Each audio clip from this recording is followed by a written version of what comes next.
Howdy everybody, and welcome to another exciting episode of the Faab Five campaign here on the Random Rhapsody Network. I'm Matthew R. Dawson, your friendly neighborhood host and GM, and joining me around my virtual table today is, Jeremy, Koines, and Kyle. And Joe's kind of sort of with us, but at least can hear us, but can't really talk too well. So some of us are here, and we're just going to go ahead and jump on in and play anyway. So say hi, everyone. Hi, Joe. Yo. Now, before we begin, we do have a couple announcements to get through. This Wednesday, March 15th at 7 p.m. Central, we will be doing a special improv one-shot called Shenanigans with Falderal and Fiddledee. I will be joined by Alyssa Egan from the Faab Five here and Brandy Dawson from the Debauchery Circus for a little hijinks and hilarity where even I don't know what's going to happen because it's all going to be random rolls. Also, I'm pleased to announce that Random Rhapsody's Curse of Strahd campaign will be starting up very soon. We're going to be doing our Session 0 on Wednesday, March the 29th, and we'll probably stream about half of it, the second half of it, starting around 7:30 Central. You can keep up to date on all of our schedule and everything we're doing by following us on Facebook as Random Rhapsody TV and on Twitter as @random_Rhapsody. And that is it for the announcements. So join us as we dive into the world of Loroupa and continue on with the adventures of the Faab Five.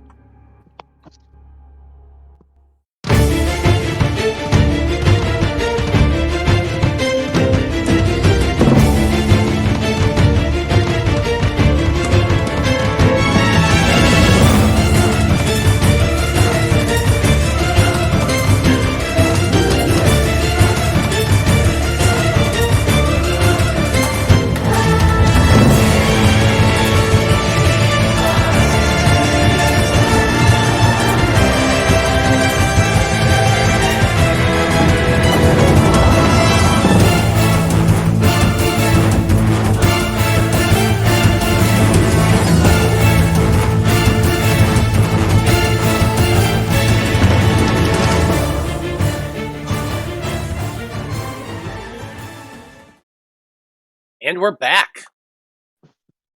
So when we last left off, the Faab Five had pursued a group of fleeing Drow into the liver of the creature known as Ambar Belthor. After slaughtering the ambushing Drow and Quagoth, the team paused to rest for a bit and to examine their adversaries. Oh, and to find a new set of boots for Alnad.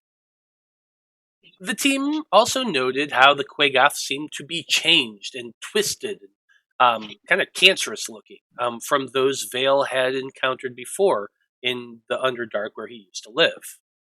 I'm also pretty sure that Veil collected all of the corpses he could muster during that time as well.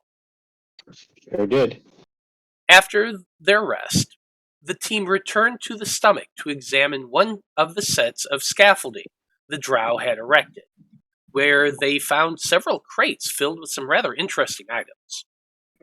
Not only were the vials of stomach acid carefully stored away, but other crates seemed to be filled with magical weapons and armor, which was determined by the group pouring some of the stomach acid over the whole lot. It was becoming apparent that the Drow were excavating a lot more than just acid down there, possibly fishing for these items that have been down here for God knows how long. After this discovery, the group decided to continue on down towards what they assumed would be the small intestine, which was a long and somewhat winding trek that seemed to go on forever. During this travel, the ambient effect of Ambar Belthor struck once again, disabling everyone but Eloise for a time, while also overtaxing Jareth enough to send him back to the spirit realm. Once the group came to, Veil immediately worked on resummoning his familiar, costing the team yet another hour inside the beast before they were able to continue on. And so, Faab Five.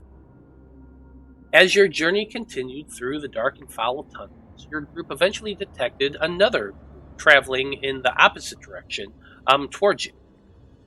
You all paused and waited to see what was coming, hiding in the various areas you could, and your patience was rewarded by the sight of a party of traveling Drow with a Quagoth escort. Veil, of course, immediately ran out to greet them, being carried on by his zombie throne, while the rest of you remained hidden and out of sight. Though occasionally you were a bit loud, and the guy seemed to be suspicious of this fact. Through some conversation, Veil discovered that the male leading the Drow was none other than Inquisitor Calrin, a zealot known for his effectiveness and cruelty in the Underdark. It seemed as though the Inquisitor had been sent to see what was taking so long with the Drow's important excavation in the Heart region, and also to get them on track. Veil continued to converse with the Drow, while also indicating to the team using Jareth that they should try to sneak away while Veil kept the Drow party occupied. Which is kind of where we left things off, with you all starting to move while Veil and his zombies stood between you all and the Inquisitor's party. But before we get into all of that, a question comes to each of your minds. And that question is, what deity, if any, does your character worship? And what's your opinion on other people's practices? And Veil, since you're the one who rolled, why don't you go ahead and go first? So, obviously, I am a worshiper of Loth, and I am absolutely intolerant of other faiths and condemn worship of other gods. But I will do anything to get my way and my end goal using whatever means necessary. So, if I'm in a situation where I need to not denounce, I would never denounce Loth, but I would maybe be fake tolerant of other people's religion. Fake tolerance of other people's religion. I could say so many things right now. I really could. I'm not going to. Instead, I'm going to say Liam. How about you? Let's see, I don't really have any particular deity myself that I pray to, but I understand that others pray to theirs, and they're all welcome to as long as it brings them some sort of happiness. The stuff that I don't understand is those religions where you give, and you're no happier, you're no better off. You just keep giving, and there's no point to it. That's what I don't understand. Fair enough. Well, Apollyon, how about you? Well, I'd have to say anybody I worship would be Arcades the dragon, my father. I didn't see any of your deities grant you these sweet wings. Ha! If anybody's worshiping anybody else, they're just wrong. Fair enough. Looks like Blood from a Stone. He messaged us to say that Blood worships Lady Nula. She is the goddess of the Tabaxi people. He does not mind other people and their gods, is what he said. So there you go.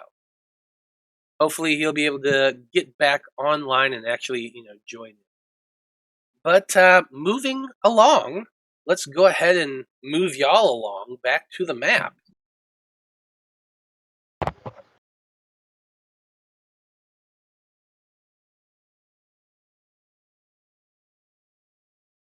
Okay.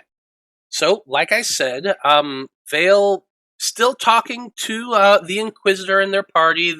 The rest of you have slowly started sneaking away, I believe. You tell me, what would you like to do?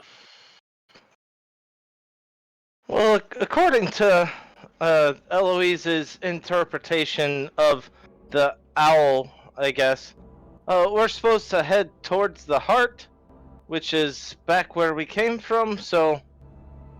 I mean, that's the only direction we have at the moment. Okay. So, Eloise was saying and kind of pulling you along the last time. trying to get you to go back. So, Apollyon, are you wanting to head back as well? Yeah, seems like it. We should regroup to get a good position to attack this guy. I don't like to back down from a fight, but I know to get the strategic advantage before you just run in there. Okay. Alnad is going to go ahead and grab his brother or at least kind of feel around, because nobody can see Blood. He's freaking invisible all the time. So Alnad feels around, grabs his brother's cloak. Blood is saying that he's also going to keep moving back towards the stomach area. He's listening to Eloise, and his suggestion, once you get far enough away, would be to set up an ambush in the stomach.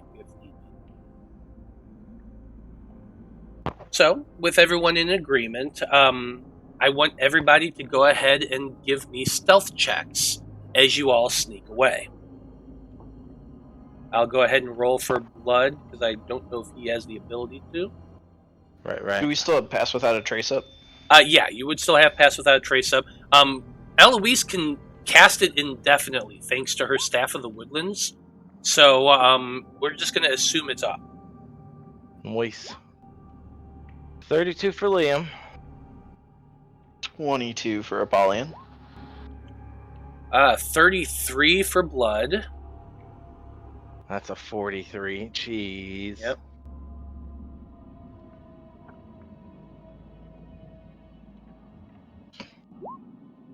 Alnad's got a 37, solid. Now it comes to our favorite one, Eloise. This is the one that actually matters with this group. Like, honestly, sometimes I wonder why I bother telling everyone to roll. Just, Eloise, go ahead and roll to see whether or not you destroy this. Get a 0. Yeah. She only actually has a -1 in her stealth, but it just always works out. Yeah. Hey. Hey, a solid 15. Not too bad. So, while Blood is obviously a sneaky little kitty, his brother's doing pretty damn good too. Eloise is doing quite a bit better than Apollyon, but still, with the Pass Without a Trace, like, I imagine you can't help but flex those wings, Apollyon, in anticipation of fighting. Which, if you didn't have the Pass Without a Trace, it would be a problem. Yeah, But you do. I'm gonna just check this guy's passive perception real quick. The Inquisitor's passive perception, by the way, is a 20. So, your group begins very quietly making your way back around past the bend and into the stomach, or into the further tunnel. Mm-hmm. You got some time. It's going to be a walk, because you walked for over 2 hours. Then that thing hit your head. Then you waited around for an hour. Then you walked for another 45 minutes or so until you got to this point. So you do know you have at least over almost not quite, but almost 3 hour walk to get back. Are you going to do so the entire time being as stealthily as possible? Are you going to just get to a point that you think you can, and then run as fast as you can? What's the aim here? Probably, yeah. I think once we get around like a bend or two, we can run, right? Yeah, you do remember that there were bends every so often, and then really, really long stretches, and then another bend, and then another really long stretch. So, conceivably, as long as you can run those long stretches really, really fast before someone gets around, and you try to remain as quiet as possible, you could just stay ahead. Yeah. Yeah, it'd probably be once... Like, they're probably moving at a walking pace, and so we're trying to... I think once we get a little distance, then maybe we disregard a little bit of the stealth and start moving with some more speed, at least jogging pace or something like that to lessen our view of nothing. Okay. Well, while that's going on, let's turn to Veil for a moment. You do have Jareth there, and if you were to pass your perception to him for a moment, you'd be able to see that your group is starting to stealth away. You can't see blood, of course, but you assume he's going with them. So my question is to you, what is your goal and aim in this moment? Are you just trying to keep them occupied for a while and let your friends get away and then going to walk with them? What are you trying to do here? So Vale's definitely going to continue to walk with them to see what the queen needs, what she's after, and assist in any way he can at the moment. He is going to a couple things. So since Vale's been here, and that psychic wave pulse or whatever it is that comes through, how often does that occur? Like, he would know, does it happen sporadically, or is it kind of like a timed thing?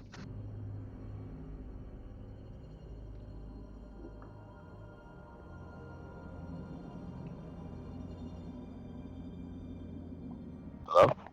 Are you talking to the crowd or us, Matt? Oh, sorry. I said I did actually tell you the whole cycle of it at the beginning when you first started going in here. So go ahead and give me a history check. Let's see if you can remember. I was hoping if I could roll that for you. That's a 23. You remember that Ohm told you that it is a 4-hour cycle. Okay. So what I'm going to be doing is right before the 4-hour mark, use an action to dismiss Jareth into the pocket dimension, so he doesn't have to endure another potential loss. I don't. He's too valuable to me to risk having him, poof back into his plane. So you say you're going to try to do this the moment before it happens?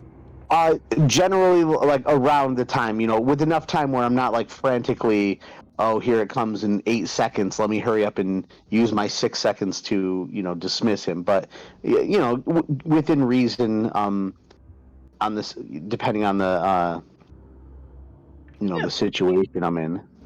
Well, we'll see whether or not you can remember to do that.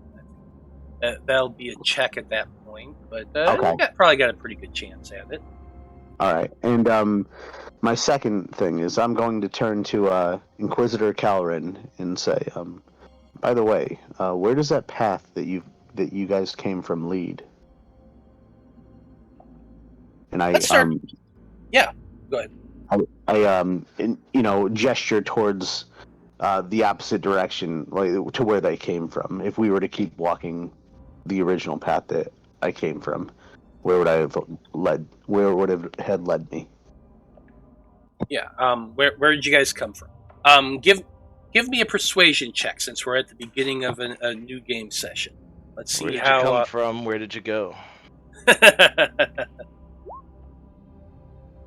12. So the Inquisitor raises an eyebrow. And he says,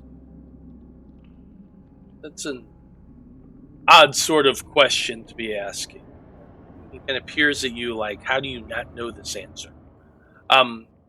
He however, does reply.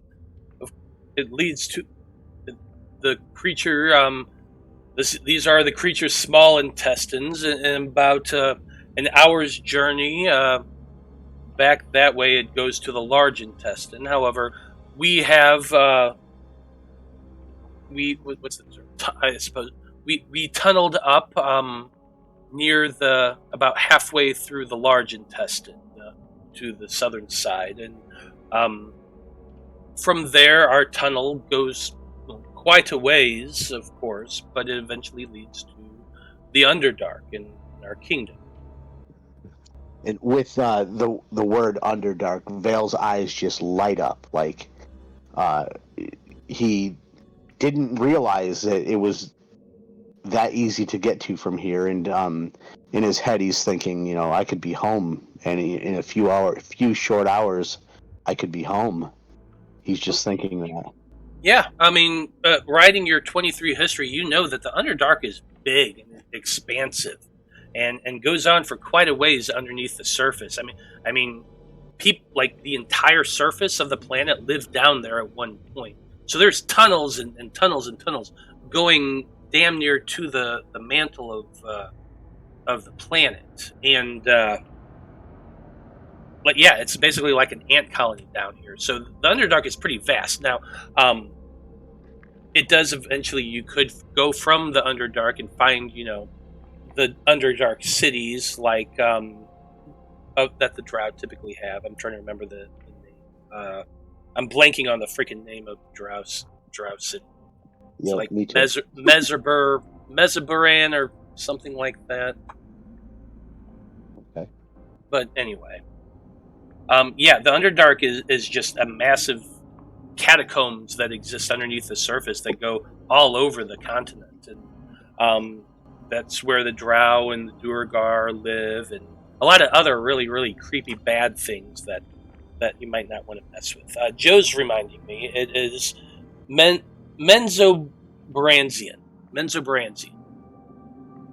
Yeah, so Vale's just in his head. He's just swimming back and forth, just weighing the top side and back home to the Underdark, and he's getting a little homesick. It's fair.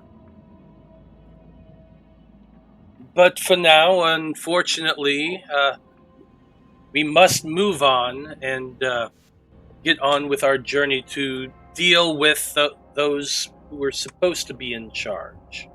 He kind Of of course, sighs again. whatever the Queen needs, shall we?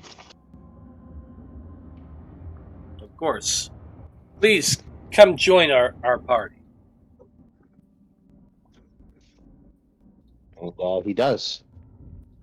It's easy to file in behind them. There are quite a few Drow with him. You do see two relatively common soldiers. You see two of the more, somewhat higher ranking elite warriors. You got quite a few of those Quagoth with him as well, and he just sort of takes the lead, or at least he lets those two Quagoth on a leash take the lead, and he follows along, and you kind of file in by him, but still on your throne, of course. Yep, of course. What'd you call it? What was the word for it? Parlequin or something like that? Yeah, palanquin. Palanquin, yeah. As you all begin to walk on, the Inquisitor turns to you and says, there, it is wise of you to animate undead to carry your burdens while in this despicable area. Have you not noticed the strange effects that happen while here? And he makes a gesture towards his head, with his hand up to his temple, and says, I've noticed anything to ease the stress of the environment will be beneficial. And I kind of sink in a little bit to make myself a little more comfortable in these hands of zombies.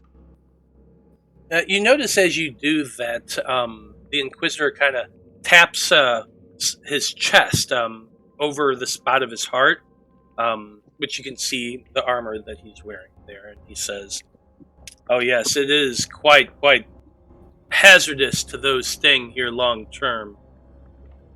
The lessers," and he kind of glances at like the Drow soldiers walking with him, the Quagoth. They don't last too long in this area. We're not entirely sure what the cause of it is. Probably the creature's immense energy itself. Who knows? But if you stay in here too long, well, it tends to change you. Mentally at first, physically not long after. I've seen some of the remnants of those they've brought back, twisted, horrible, mutated, filled with immense growths and horrible twisted visages. Now, believe me, I plan on not remaining here long at all. And Veil nods in appreciation for the advice and says, "It doesn't seem like I'd like to be here long as well. So let's get what the Queen needs." Quite. Well, let's move on. And you all continue walking at a fairly steady pace. Like he's definitely not slacking, but he's not hurrying either. You notice that every so often he does unconsciously touch that area around his chest, but other than that, he seems to be walking fairly confidently. So can I do like a perception or some sort of insight check to see if I know what is like beyond the armor, or what if it's special armor that is having an effect of some sort on him? You can make a perception check. Okay. 15. Hey, Alyssa, you're back. You're here. Hello. The question of the week was, what deity, if any, does your character worship, and what's your opinion on other people's worship?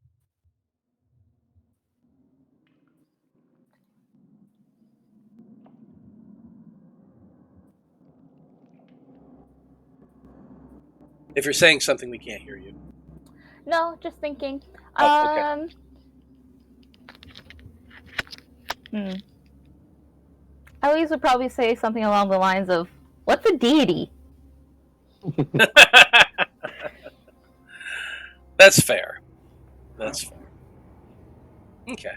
Well, with your 15 veil, you do know, you kind of glance, and the cape's over his shoulder, so it's hard to notice. But then at one point, he kind of moves in such a way, and you notice that there is a glittering necklace. In the dark vision, it's hard to see the colors and that sort of thing. Yeah. But it doesn't seem to be gold. It definitely seems more, could be silver, could be platinum, could be white gold, something along those lines. But you definitely see a chain around his neck. Okay.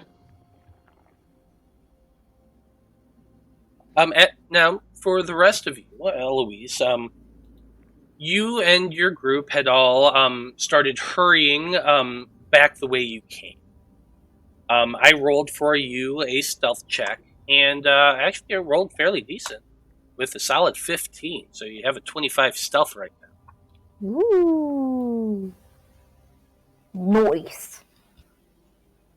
And your group is very quietly, thanks to your staff, hurrying backwards towards the stomach. So while that's going on, I mean, I imagine you're all being really quiet and keeping close together because you have to remain within 30 feet of one another. But you're all hurrying and trying to make your way back. And you do have, not quite 3-hour jog ahead of you to get back to the stomach before Veil and the Drow. So during that time, you do have a few moments where you can, chat. Is there anything you want to discuss and try to plan out before you get to the stomach? Yeah, Liam will speak up. I'm starting to like this pirate outfit. It reminds me of that famous joke. You know what? You remember the one? Huh? The pirate joke. Oh, the one where the pirate walks into a bar with the ship's steering wheel in his pants. And the bartender goes, "What are you doing with the steering wheel in your pants?" And the pirate goes, "Arr, it's driving me nuts."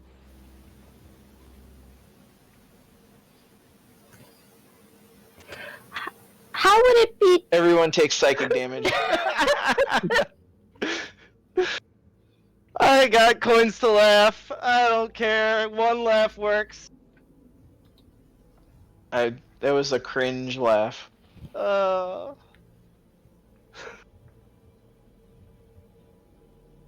We hear were you, just Matt. watching Last of Us earlier and telling dad jokes too. Well, yeah. Other than Liam's nuts taking the wheel, you all continue on running down that road. Give me another stealth check, because you are at certain points you're going to get to a breakaway and be able to start trying to run as fast as you can. Stealth. That's a 5. Natural 1 for a 5. Uh-huh. Nat 20! And Eloise with the nat 20. Nice. Alnad got a 19. Funny that a natural 1 is still a 15 for Apollyon. No, That was that one is a 5. And that one was a 5. But Yeah, with the but plus we're 10 he's fine. saying. Oh, but yeah, still. yeah. Yeah, True. but True. a nat 1's still a nat 1. What happens is as you're running, you trip over one of those little kind of tiny ridges in the intestinal tract and go fall face plant. Thwack! Now, because you're in this ambient field that reduces sound, the sound is a lot lighter. So, Veil, while you and the Inquisitor are walking, you hear just this kind of echo of boom.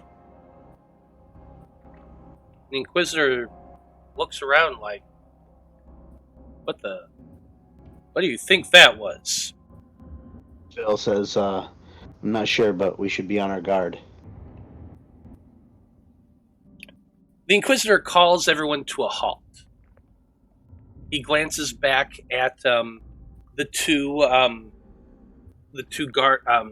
elite warriors and says, "Take 2 Quagoth and check that out." You're probably like around 300 feet away from a bed. Now, Apollyon, when you face plant and land on the ground, I imagine you sheepishly get up again. What are you all going to do in that? You're in the middle of a straightaway, by the way. Try to stifle a laugh, probably. I'm gonna help Apollyon up. Alnad will come running over and help Apollyon up as well. And he's going to whisper to everyone. I don't know how soft that was with all of this, but I feel like we need to get out of here. Right, plan hasn't changed. Keep on moving. Let's run. All right, let's go. Sorry.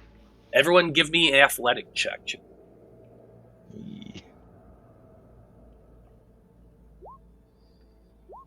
I can do better at that. 25. 18. Athletics. Why do I always have a hard time finding that one? 15. Okay, all decent. Together, you all just break out in a run, hurrying. You are about halfway down a straightaway at this point, and you just break out into a run, trying to go as quickly as you can. Does Blood have advantage on that? No, he wouldn't. But that would just be a 10. Blood is kind of lagging behind the rest of you. You all are just racing as hard as you can. Blood just has a hard time keeping up. Yeah, you can't tell because he's invisible. You have no clue where the hell he is. You all make it around. How to not stealth. You all make it around a bend, and keep on going for as we're gonna say you're probably gonna be just keeping up with a sprint for a number of minutes equal to 3 times your Constitution score. The score? Yeah. Not the modifier? Yeah, not the modifier, the score. 3 times? People can sprint for a while. Mine would be 15, so that would be 45. 48 for me. It's I 30. got a 20, so 60. Yeah. Wow. You can go the longest. You can just run for the next hour. Alnad actually is the least amount of time with a 36. Okay. So he's probably going to be the one to slow first for this, but for at least 30 minutes you all just sprint and run and run and run. Fortunately, because of the pause and everything that was going on, is they're like actually a pretty decent ways behind. So Veil, from your perspective, you watch as this group of 4, 2 Quagoth, 2 Drow, continue on down a straightaway till they get to the bend, kind of check out, walk down. You see they disappear past your 90 feet. Basically, about 20 minutes later, they come back and report that that they didn't see anything, and they could hear very light sounds, almost like rock shifting or something like that, but they couldn't see anything. They don't know what it possibly was. A bit of time and discussion then goes on, and about 45 minutes later, that's when the Inquisitor calls up the group to continue on. Veil, go ahead and give me a history check, or just an intelligence check. With the history, Can't remember if history is intelligence. That's right. 14. Okay.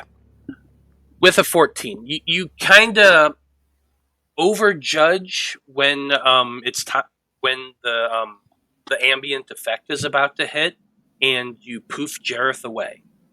Okay. Then nothing happens. And you're like, that should have All right, happened. Yep. Yeah. Okay. So if I poof him away, he's in there anticipating. I already have my hand about to go up to my head to anticipate the possible damage. I don't feel anything. I'm not going to call him back until it comes, because I know it's coming. I just misjudged when it was coming. Mm-hmm. So,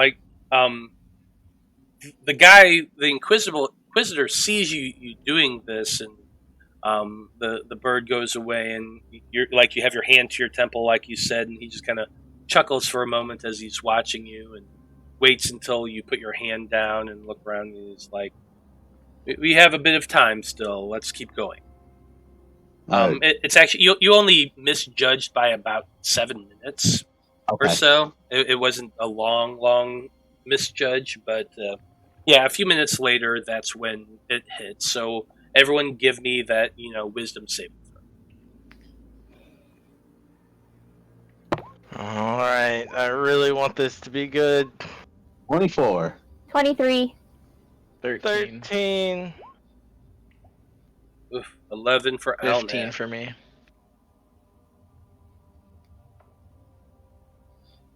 Okay, so everyone who rolled lower than a 15.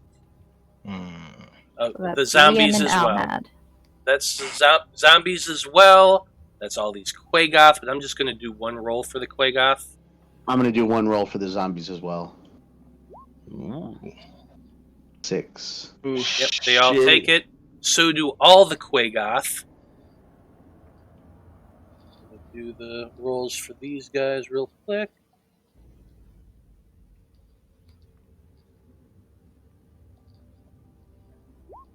I'm assuming the Inquisitor doesn't have to make a save.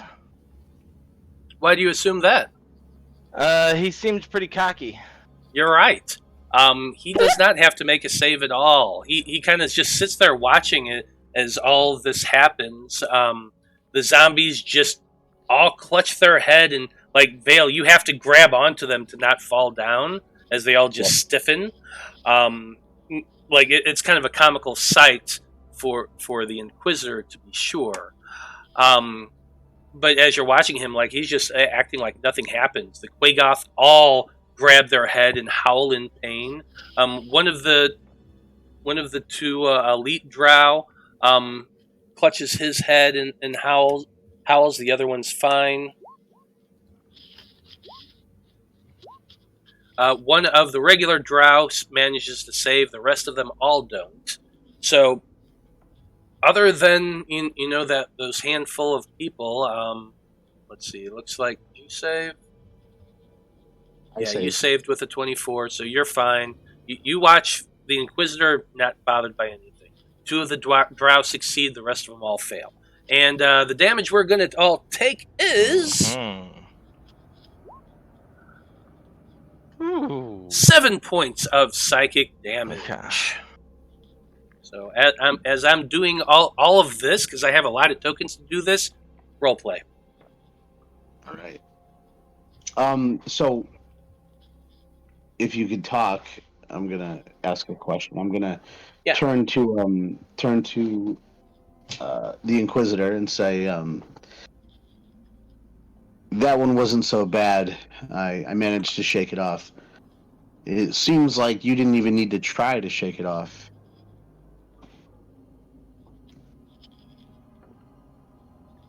It was kind of a question. Yeah, I know. Just keep in mind that it might take me a minute because I'm also changing no tokens. Worries. But what his response to you is, of course, as I said, I came well prepared for coming into here, and he taps his chest again. This device not only protects me from psychic assault, it also protects me from the ambient effect of this area. I have no intention of changing who I am. A slight grin comes over Vale's face, and he says, "Indeed, you have come prepared."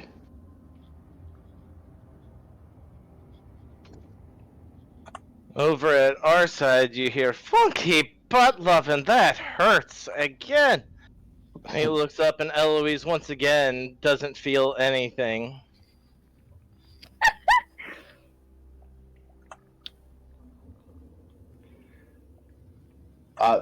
This is a really weird effect, isn't it, Eloise? I think maybe it's because, I have dragon hide. Maybe it's just, a little bit harder to get through both the hide and my brain, into my brain.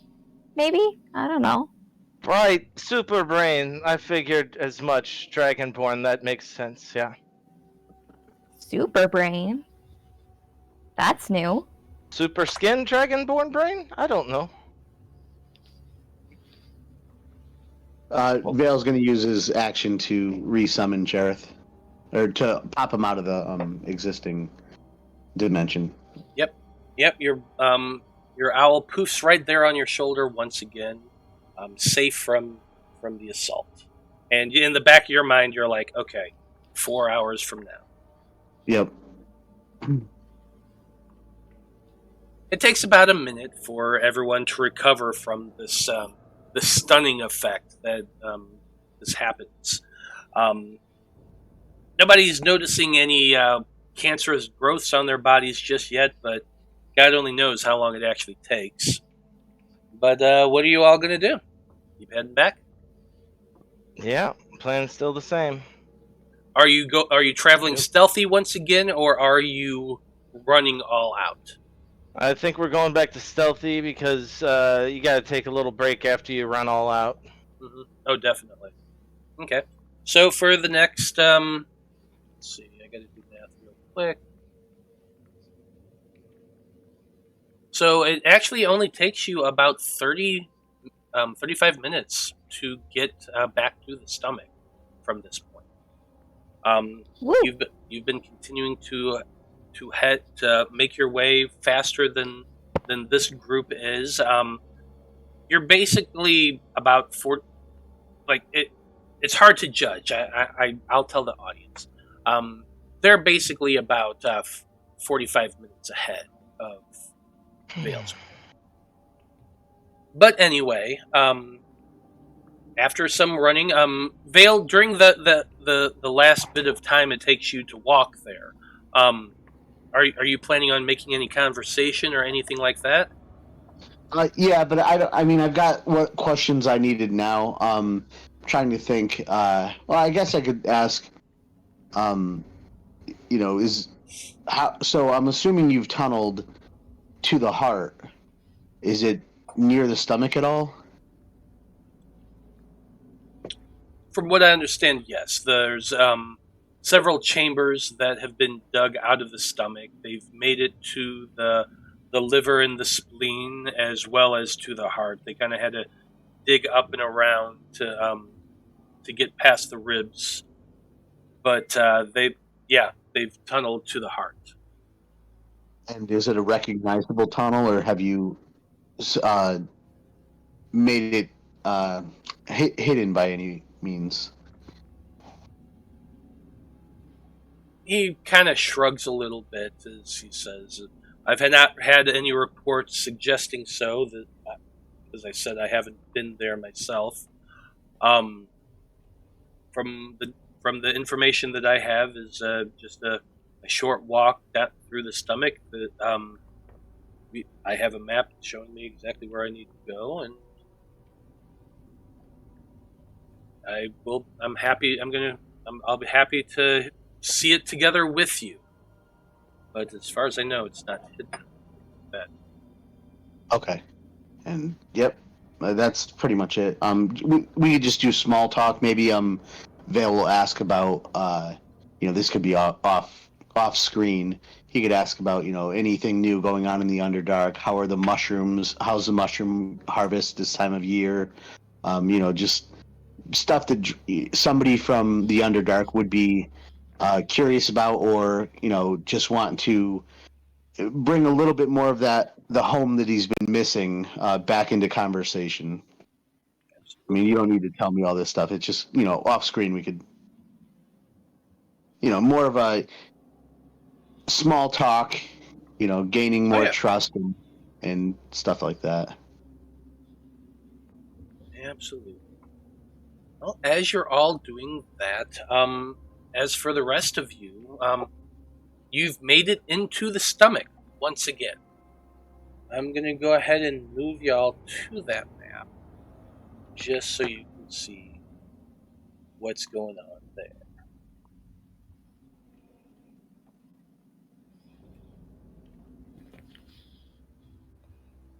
For the moment, Vale, you're not in the scene, but you're right there.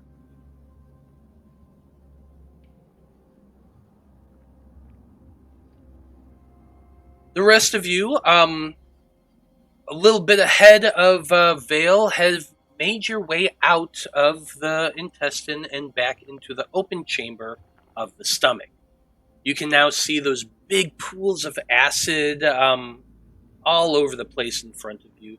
The walls are that reddish, stony color that's really off-putting compared to oh, wait a minute. You all can't see that shit anyway. It's dark vision. Why do I even bother? Anyway, Matt would care. Us, the players care. The characters might not be able to see it, but we care. Know. I'm just being salty. Don't mind me. But anyway, you can see in the distance, like the scaffolding and the cranes that are built into this area. There are quite a few regions that you never really went through or things like that, but you also know that Vale and the other Drow are somewhere really far, at least somewhere behind you, coming this way. So, what all are you wanting to do?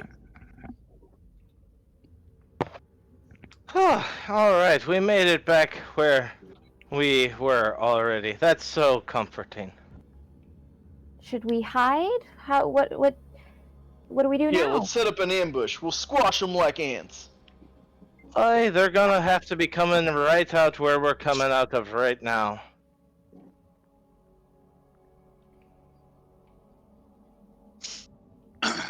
Welcome to the table, Blood.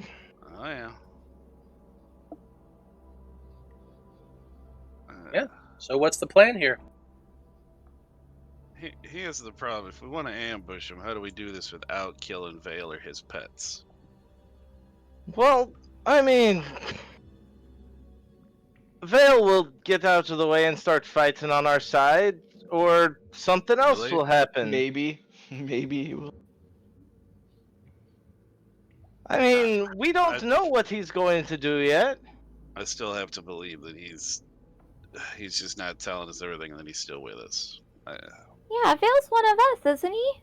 I don't believe he's I- telling One anybody of us. everything. One of us. Google gobble, Google gobble. Alnad will chime in and say, "Now, if you really think that he's just playing a long game and trying to keep those guys occupied, maybe finding a place to hide and watching where they go will give us a better idea of what they're after. 'Cause we really do need to figure out what it is they're after, what they're trying to do down here." Right, but if we let whoever Veil's with right now combine forces with wherever he's going, then the fight's going to be twice as hard.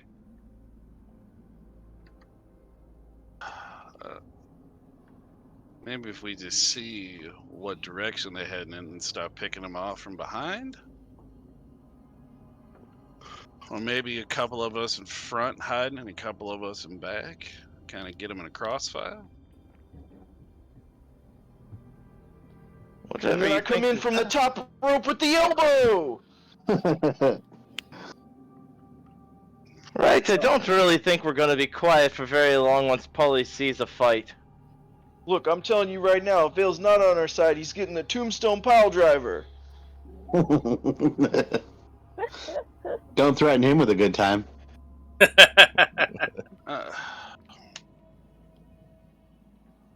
Well, if we're gonna hide, we need to kind of do it. Right. Okay, everybody pick your hiding positions. I got up here.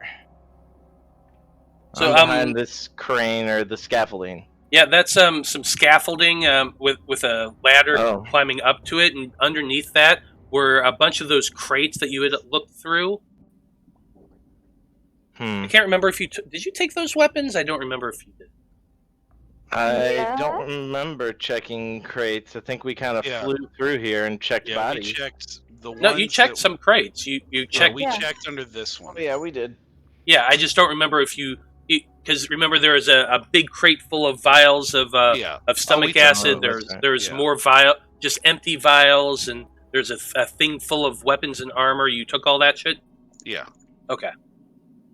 Then there isn't box crates to hide behind over there, but there is a really tall scaffolding there. Well, then I will just pick this little alcove right over here. Kind of tucked in the corner there. Okay. How about the rest of y'all?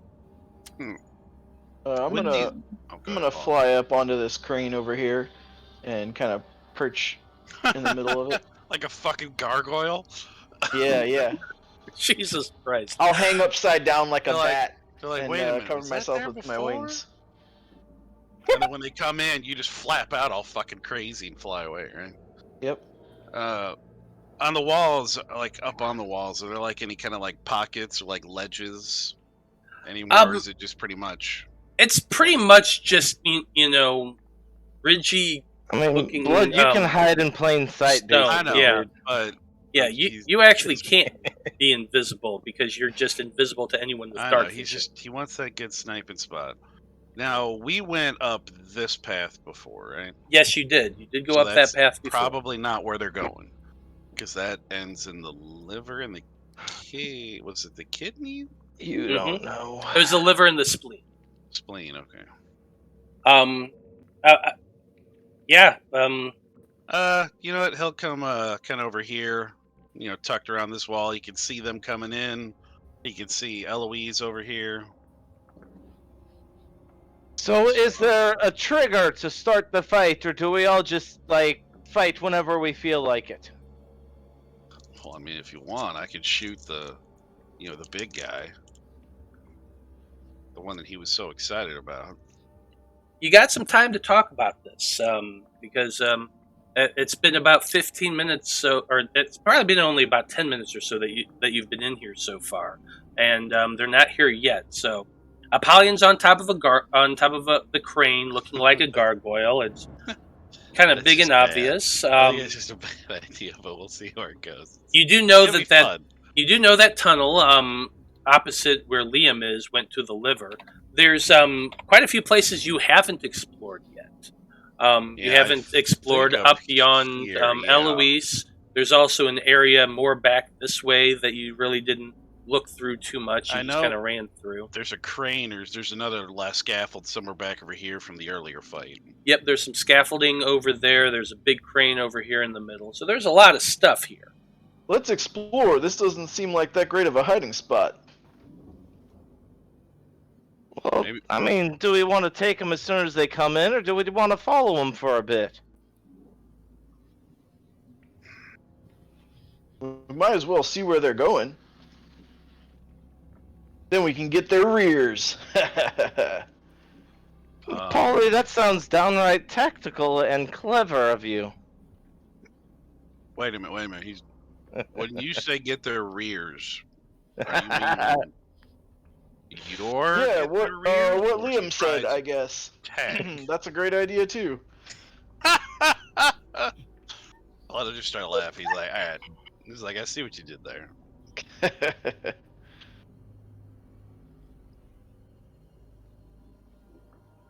Alright, so if blood fires, then rain hell, and until then, just stay to the shadows, I guess? If you can. Yeah, I'm You know, going. we don't I'm going actually north know where they're Alnad's going to going. go in here. We need to look for a quick another passage before we, because we need to know where they might be going. Let's Alnad try is this cavern up to the north. Because if you guys hide here, they might go right past you. I mean, Alnad has been walking up towards the north as well, just kind of checking it out. He calls back, "There's another crane over here," and he keeps walking. And Apollyon sees that, and you start heading up there with him. Yeah. I'm curious.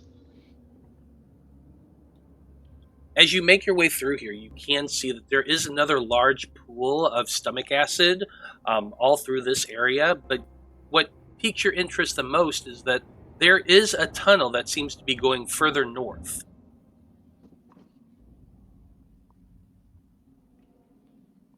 Well, I'm just gonna say it, if we go too far ahead, we're going to be sandwiched between these two groups.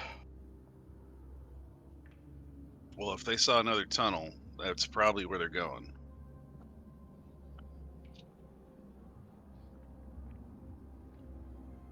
It's your call. Oh, why is it my If call? only there was a way we could trick them to fall in the acid.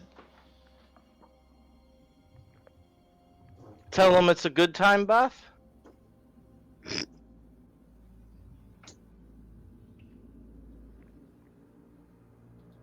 I mean, I saw what happened to you. I'm not getting in there. Right, I don't know how we're supposed to trick them to go in themselves, though. That Suppose would they stand at the edge and then we whack them all with some kind of big log that knocks them in. Oh, that sounds ideal. quick, can you set that up real fast? Yeah, can I take like the whatever, like the hook on the end of the crane and like pull it to one side of the room and hold on to it so that I can like kind of swing in a circle and like kick it, like do a flying kick with the rope? They might see it's just I like can't. I can't hear what Matt said, but I think he said you can try. You can certainly try. If you want to grab the... I mean, the- I can deliver the blow if somebody else can be the distraction. Oh, distraction's no problem.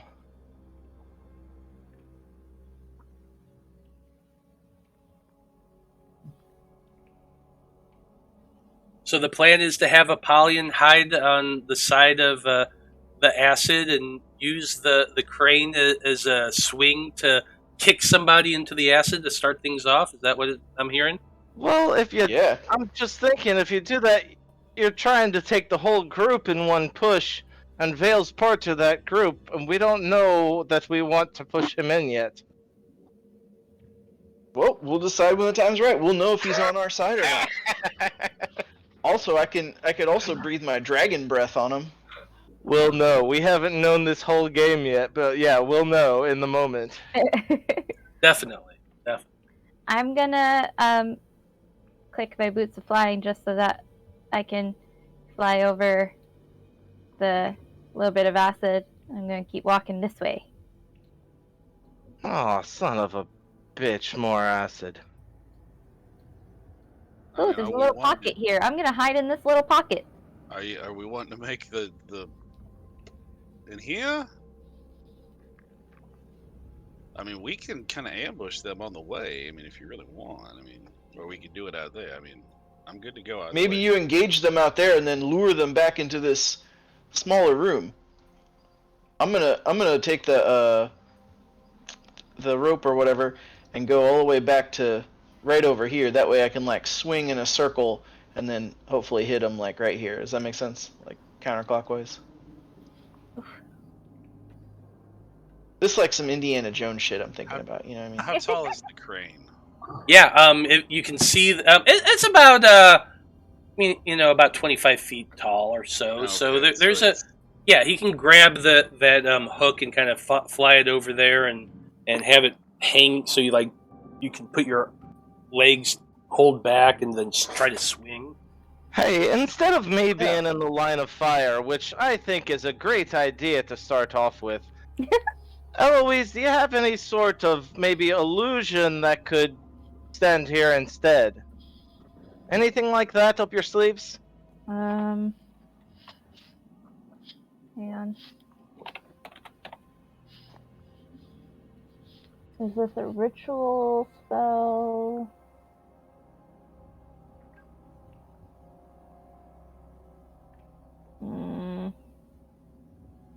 No, I didn't prepare hallucinatory terrain. That would have been good. Yeah. I didn't expect to need it. I can shape water, but I don't think acid counts as water. I got...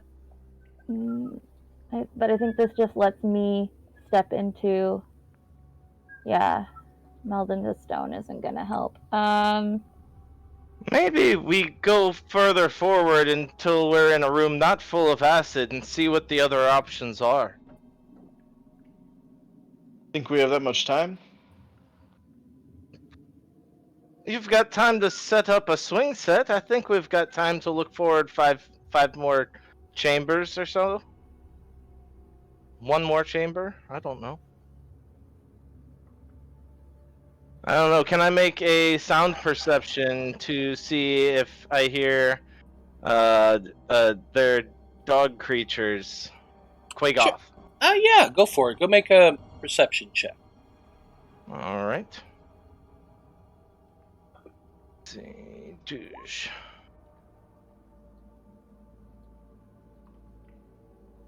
$21. You're not hearing them quite yet. I think we've got a minute.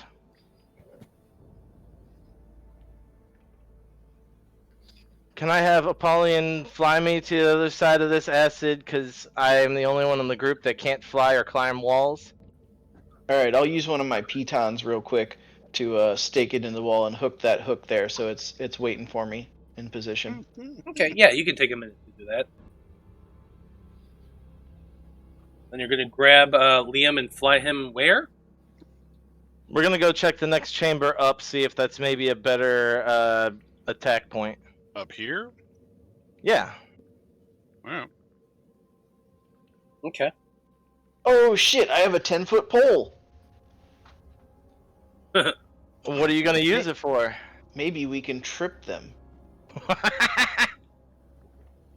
Alright, but yeah, I'll fly Liam up to here so we can explore a What's little he more. been using it for? We'll hold a limbo contest and they'll lose.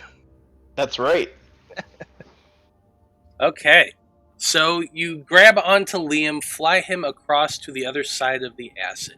and you can see that the tunnel is much thinner and narrower than some others that you've encountered up to this point. It is very obviously dug out. You can see the tool marks and that sort of thing. And it seems to be leading off to the north about a little ways past your dark vision, because 60 feet. Gotcha, but there doesn't seem to be like a room full of more drow or anything in there. Well, like I said, you can only see about 60 feet forward, and the tunnel continues on. It's only about the tunnel itself is only about a 10-foot high by about 7 or so feet wide. Right, so then not the best fighting arena, most likely. Now, Okay. what's past your 60 feet of dark vision, you have no idea, but that's what True. you're just seeing. Oh, Ow, ow, ow, ow, ow, ow, ow. I don't know. The cat just tried to climb up my back. Ow. Oh, jeez. Well, if we want to fight him, then this is the room to fight him in.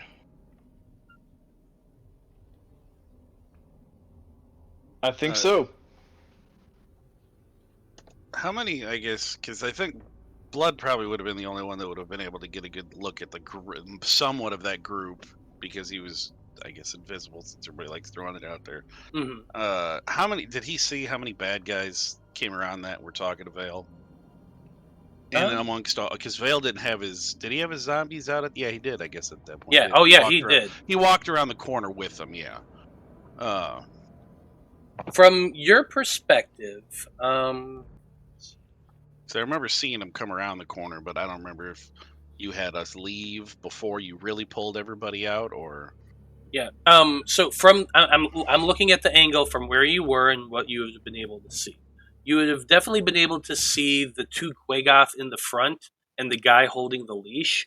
You would have been able to at least see 3 other Drow with them, and with your passive perception, you would have been able to hear that there's quite a bit. Okay. But you would have not have gotten a look at them. I remember the 2 dogs on the chains and the guy, and there were a few other Drow, and some of them looked magic-y, I think, but I don't remember. That was last week.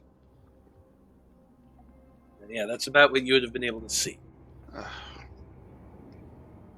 If we're gonna do this, I mean, his zombies, I don't think he's gonna care if any of them die in a crossfire. No, they don't mean very much to him. I mean, I really hope that this is all a ruse and he's still on our side, and he's gonna fight with us if we start a fight. Because if he starts fighting against us, I'm gonna drop him, and I don't want to do that. Right, well, hurt any of you, especially my brother. there's only one way to find out, and he's had enough time to get the information from that bloke by now, so I think I believe Veil's still on our side, and his interests are more with himself than anyone else. And if we kill this guy, maybe he could take his station. Who knows? Yeah, self-preservation's a powerful thing, and it's very powerful in his mind. Guess we're about to find out. But not right this second, because it's going to be break time. So, if you've chosen your position here, let me know. We'll go on from there. I think I'm good, yeah. Yeah. I'm hanging onto the rope. I think Blood will start there, and then he's gonna move around. Because I guess am I kicking this thing off? Yeah, might as well. Oh shit! Then I Can guess we- I'll go. Can we Back. hear? We'll be able to hear that when that happens. Oh, I think When you'll know when it blood happens. shoots, yeah. When blood shoots, it's like a sonic boom anymore, Oh, isn't sweet. it? No, it's ice shit. It moves. They say that with this bow, it describes it as you don't even hear the arrow leave. But he can, maybe do a couple of low whistles, and you're gonna hear someone scream, "What the fuck?" and "Ow," when it's time for the fight. So, Yeah, unless you miss. Oh, he's not doing that. Don't put that evil out there. He hasn't Don't you missed put in a that while. evil on me, bud, from a stone. Are we taking Okay. our break? Yeah, so all of Yeah. you have positioned yourself in this little alcove near a tunnel heading northward. Liam is near the edge of the crane. Apollyon is on the other side, holding the crane rope, the hook, and is intending on swinging across from it. Eloise is hiding in an alcove a little ways away. Blood and Alnad have tucked themselves into a little corner filled with cobwebs and stuff, and are planning on making their attacks from there. And so I guess we'll find out what happens here in about 15 minutes when we come back from our break. So stay tuned, everybody, and we'll find out what happens next.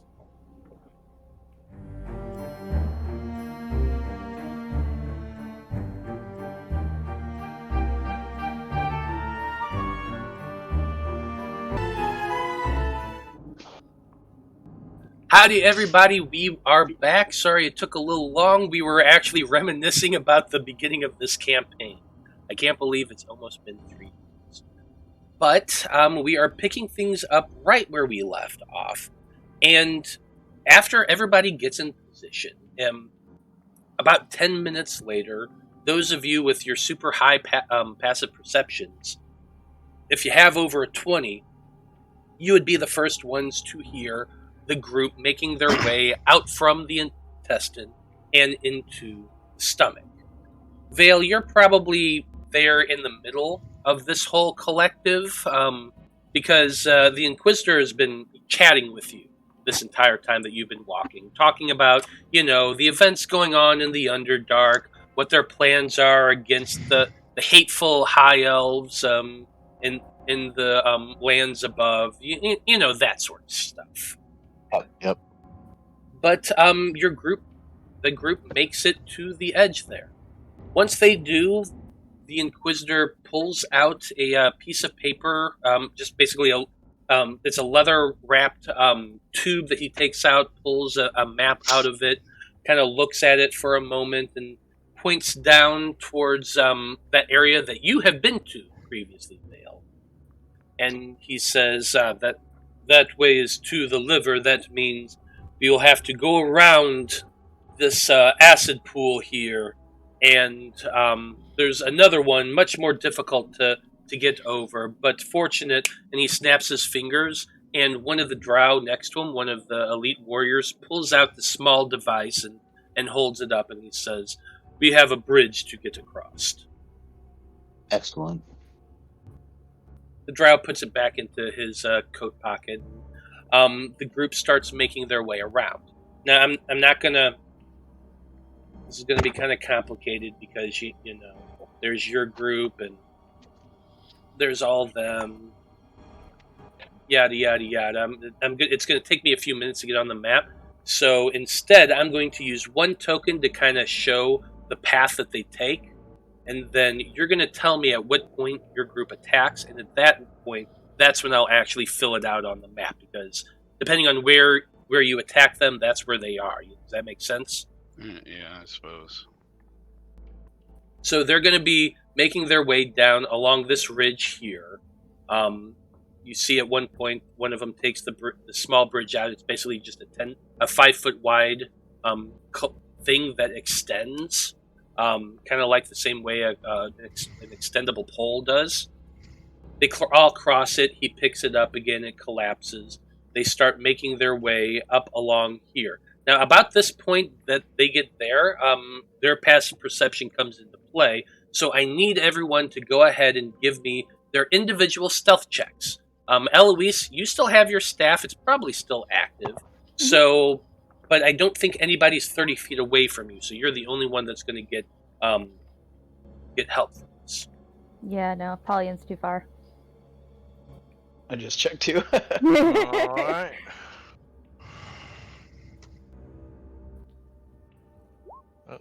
Make sure I'm back on normal. It's not a nat one. No. It's not a nat one. I rolled a 2, so 11. Gee, manny. Good job, Blood. Yeah, good job, Blood.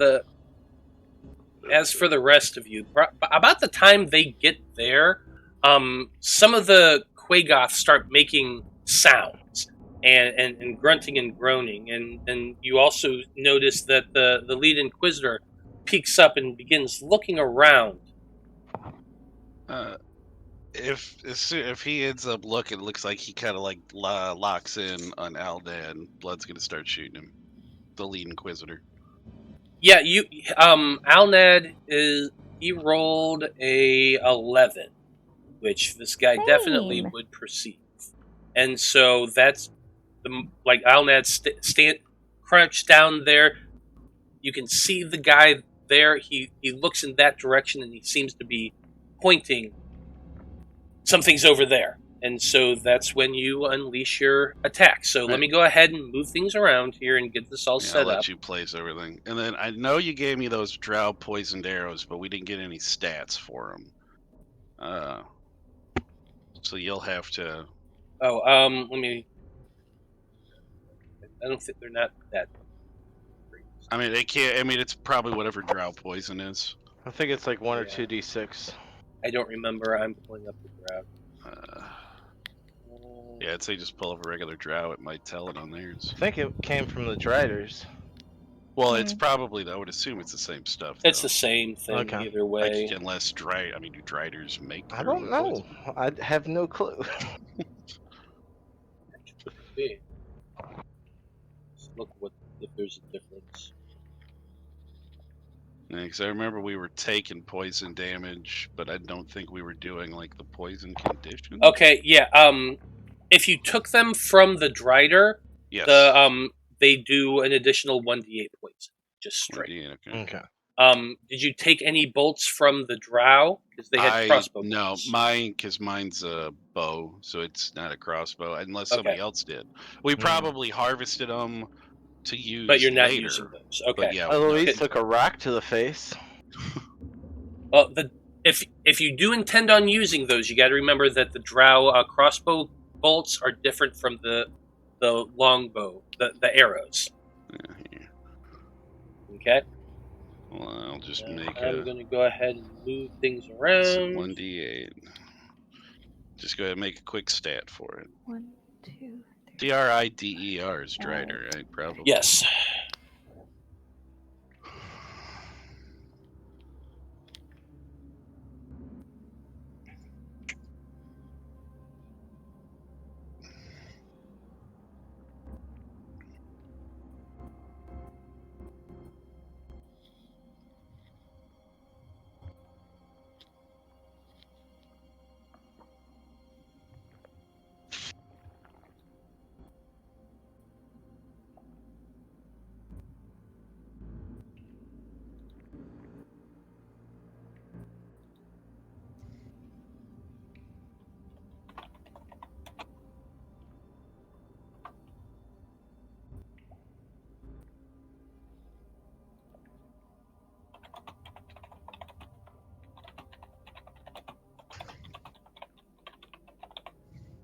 Is that their bridge? Yeah, the white thing there is their bridge. Okay. Cool.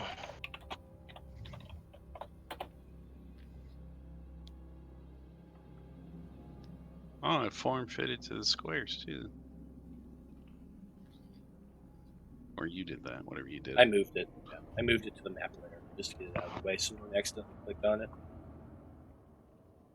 I going up in between everyone, like kind of yeah. next to the Inquisitor. Yeah, I'm gonna move you over. I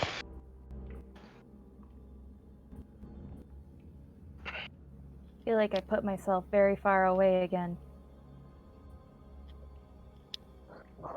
Well, what it all boiled down to is when they came into view, the main guy, very high passive perception. So. That's kind of where it boiled down.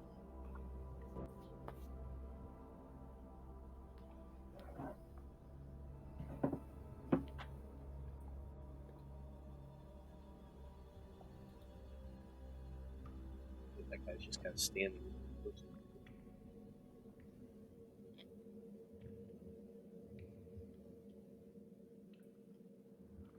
You can move Jareth wherever he wants.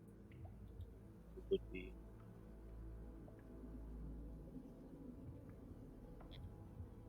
Okay. So this is the point where you attack. You had your attack waiting. So Yep. go ahead and make your shots. And while that's also going on, everyone go ahead and roll for initiative. We're not doing sharpshooter yet. Yeehaw. So I always go the first round to test it out to make sure I can, and then let me click on my boy and get my initiative going. And then I'll roll damage. Looks like the lowest one's a 26. Well, those are going to hit them. Yeah, let me get the. So that's Hang on, I need to the. click on my person. It's like 51, but no, I didn't. I clicked the D8. Why didn't it? Did it not? Actually, check. Oh no, it did. It include. It just says sneak. It did include the dried or poison though. Okay. So let me unclick sneak now. God, there's so many things got rolled. I love how it's pretty much my whole group, our opponents, me. So, Every time. 26, 51 for the first.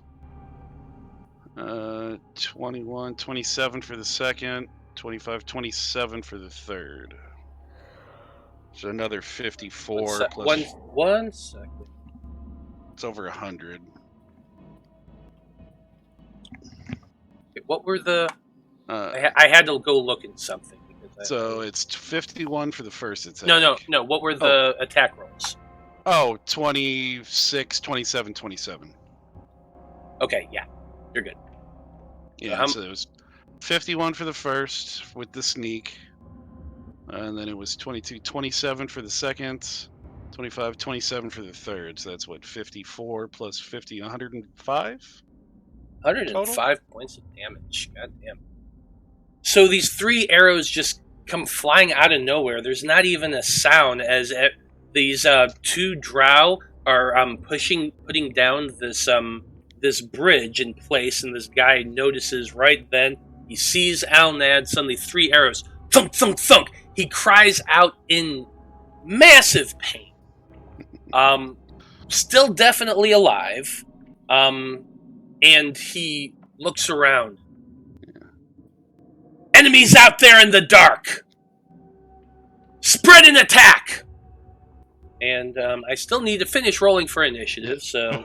I mean, after that, Blood would kind of do a couple of clicks and a low whistle to Alnad, telling him, "Is like, all right, scatter."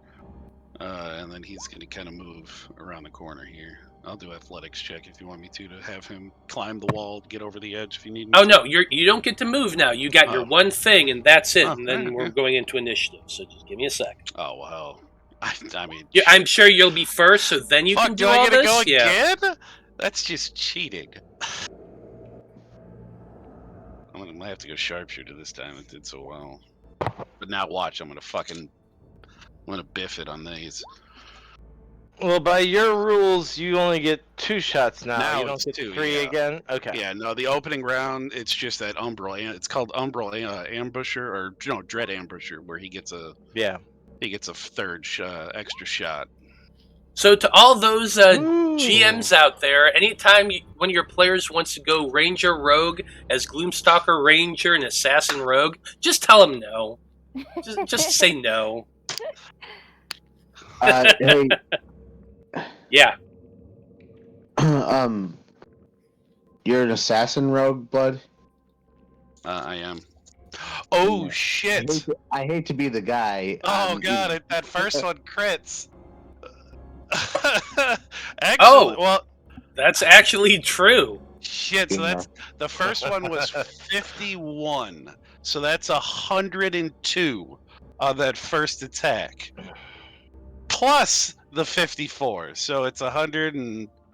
God damn, you know what, Jeremy? I think we have been fucking that up for a while now. 156. Have you been forgetting that for a while? Maybe. I don't remember the last. So that's only when they're surprised. So Yeah, we it's haven't only in the really surprise tried Well, round. to- and it's to start the surprise, and they haven't gone. Yeah. So, But I mean, wow, yeah. So 100. So he's a lot more hurt than I thought he was. But still hanging on. shit. Thank you, Jeremy.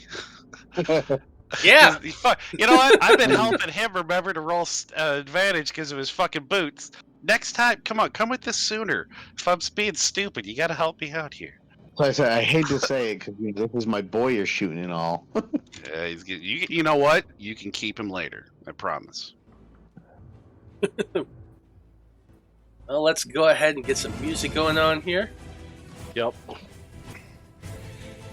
This is a bit more of an epic battle, so let's do some epic battle. Did you roll for your zombies, Veil?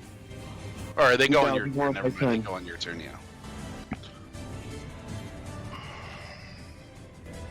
Okay, that was complicated as fuck, but no, I don't have everybody in initiative yet. Fuck, I forgot Alnad. Oh, naughty. And I just want to say, as rules is written for assassinate, it's all your attacks on that a surprise round. Is a crit. Do you really want it? Are we gonna give all three of them? Is that I'm right? I mean, now, I'll post it in the chat right here. yeah. I mean, since he hasn't got it, that would be up to Matt if he wanted. Because I mean, he did feel the first arrow.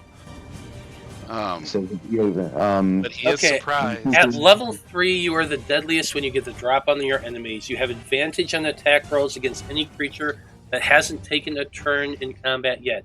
In addition, any hit you score against a creature that is surprised It's is all a about critical hit.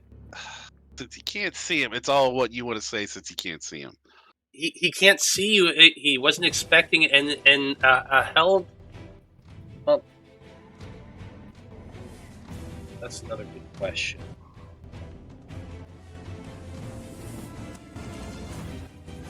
Yes. Can't even Help. start combat, huh?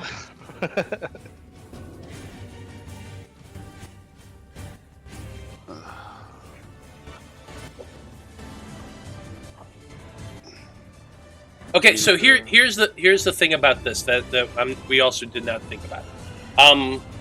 When you're doing a readied action to attack, you only actually get one attack.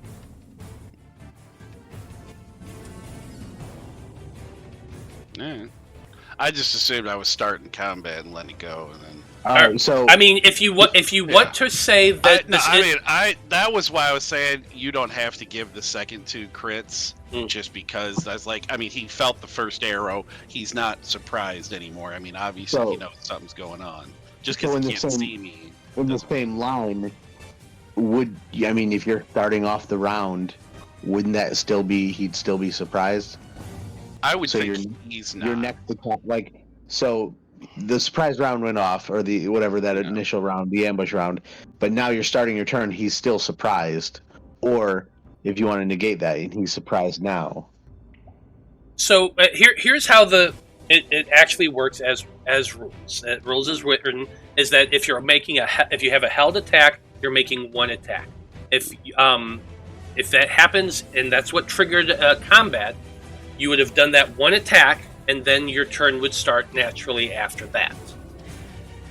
Well, I mean, if you want, you can have the two, because I get two attacks. I mean, I guess we could do sneak again, just the sneak. No. No, So what he's saying is, I know, yeah. so yeah, well, okay. So the assassinate rules are basically saying any score against a creature that is surprised is a critical hit. Any hit you score against a creature. Yeah. So that would mean you're first on the list. They're surprised. Does that mean any hit from now on? Otherwise, how would you use this ability? Because it says any hit. It doesn't say the surprise hit. They haven't. It's only against creatures that haven't taken a turn. So if a creature's Exactly, taken but a turn, that's it what I'm doesn't saying. count. Yeah. Well, that's what But I'm saying. up until his that. But so in that instance, then every attack after that is because he would still be that same flat-footedness until his turn came around. Yeah. So that's so what I'm saying. So once his turn hits, he's no longer surprised. Oh, okay. So basically, what would happen then is with because it's an assassinate ability, right? Mm-hmm. Yeah. Yeah. I guess I'm just questioning if you're ruling it as the surprise round, he gets the crit on that because he's surprised. No. So with a surprise attack, basically, hold on. What is opponent DM determines who might be surprised? This is the rules on surprise. Yeah. Okay, perfect.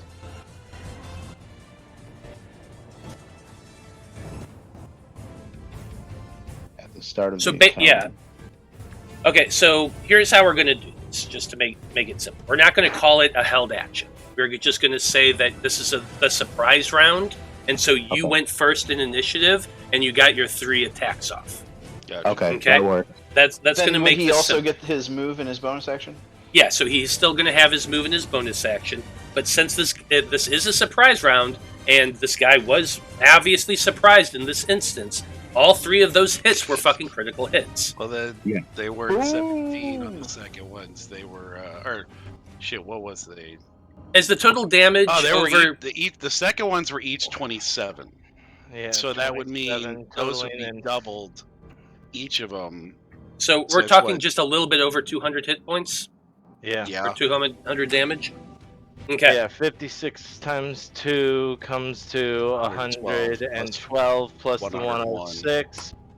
Oh, no, it was 101. So, was it 101? It was 51 times 2, so 102. Oh, okay, 102. So that comes to 214.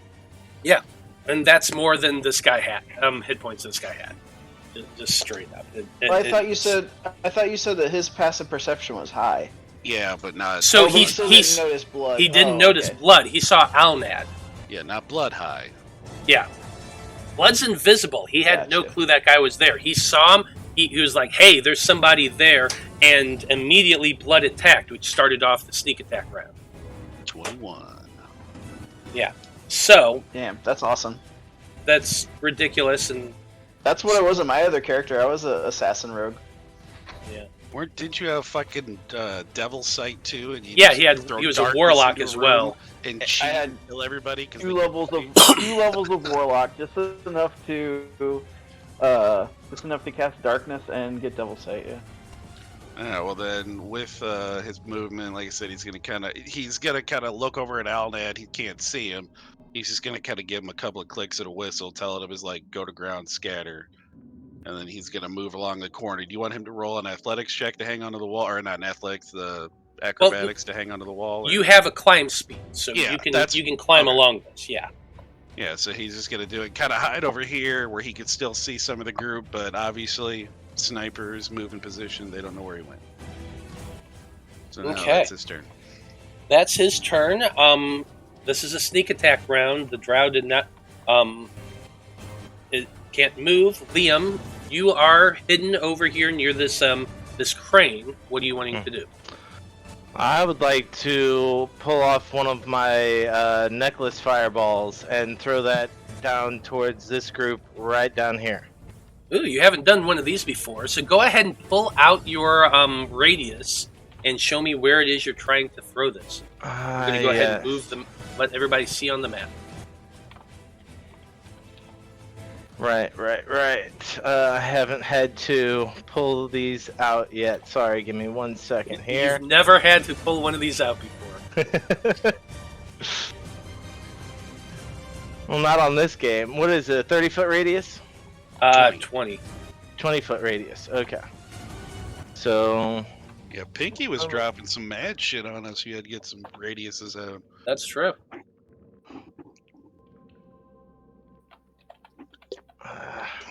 Y'all can tell we're pull. Oh, there it goes. All right, so that's where I'm aiming for. Get those guys. If you put it a little bit forward more, you won't hit my zombie. I can't see past that wall there. I'm not sure I'd know that. Looks like Anesthetic is in chat giving Liam her inspiration. Ooh, It's all right. inspiration. Excellent. I understand. Okay. So you pull off one of your beads. How many beads do you have? I have, I believe 7. You grab one of those beads off, throwing it. It turns into a fireball as you throw it, lands down there. So I'm going to have everybody roll a dexterity saving throw. What's the DC? I guess it'd be my DC, so that'd No, be 18. the item has its own because it's a magic item. Oh, give 13 me... or 15 probably. Yeah. I did not have that pulled out either. Looks like it's a 15. 15. Alright. That's decent. Yep. I think a lot So of items are 15 base. go ahead and roll your damage. While 30. I'm doing all of these checks. Nice. Oh, did you just add that spell to your list just so you'd have it? Yeah. Yeah, I prepared somewhat for this.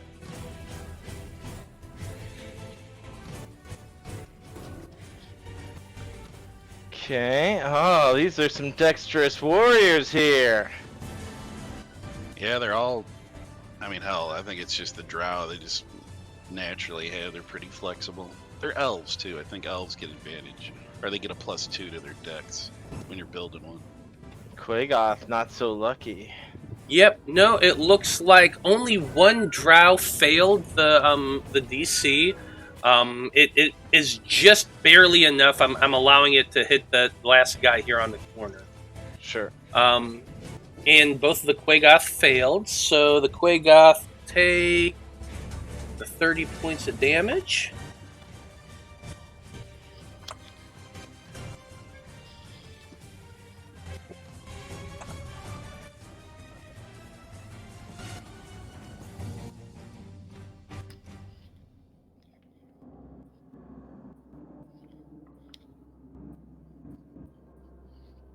Yeah, all 4 Drow die. 4 Drow? Sweet, that'll help my total a little bit. Yeah, because they were most of them were fairly damaged from the psychic assault earlier. Okay. They never healed from that. I think the big guy should be worth what, like 2? I actually should have healed from that, but even if I did, they actually only had 13 hit points. Yeah, they're like grunts. Sweet, sweet, sweet. Good move on my part. Alright, then with my movement, I'll move back over to here, hopefully taunting them to come and into our Home Alone trap over here. Yeah. You know what? I'm gonna have to move my token over at that point just so I can see it happen. I know it's not actually happening, but it's gonna make me feel like it is. Just for that, and then I'll move him back. I'll remember where he is. If it works, Matt, pull out the graphic for Acid Splash. Okay, Oh, after shit, is that this, one? Yeah. it's going to be Alnad's turn. Alnad is familiar with the the whole plan and all, so he's going to have his longbow out, and he's going to take some pot shots at those Quagoth. Let's see if he can take out both of them.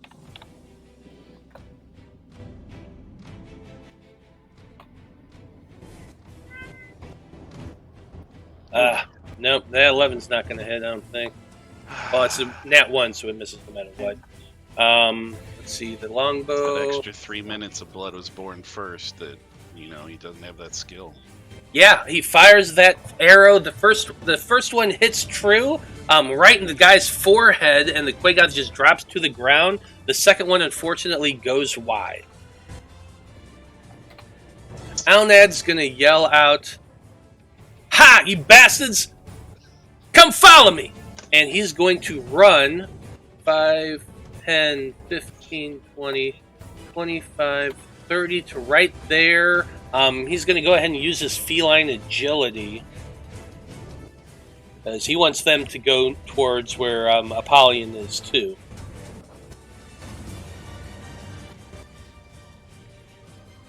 So that's going to be another 5, 10, 15, 20, 25 feet away. Okay. That's it. He's yelling, taunting the drow as he goes running off in that direction.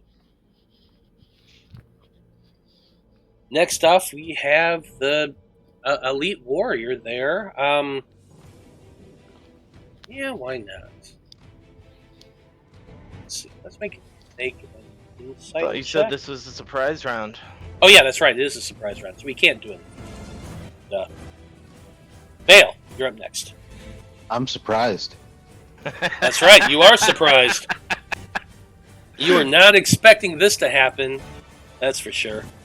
We got some Quagoth coming around. We got a bunch of that shit. Apollyon, it's your turn. All right. I'm actually just gonna hold my ground for him to come in here. Okay. You're gonna hold your action to Yeah, do hold your my swingy action, thing? I mean. Yeah, absolutely. Yep, that's right. Okay. That's it for his turn. We got a bunch more Quagoth. They can't do anything. Half of them are actually dead. I should have just been deleting things, but it's okay. You're welcome. Eloise, you're up next. What are you doing? Oh my goodness, it's my turn? I get to do a thing? You get to do a thing. How awesome is that? It's pretty great, except that I'm all the way over there and can't see shit all. That is So, true. You did yeah. choose.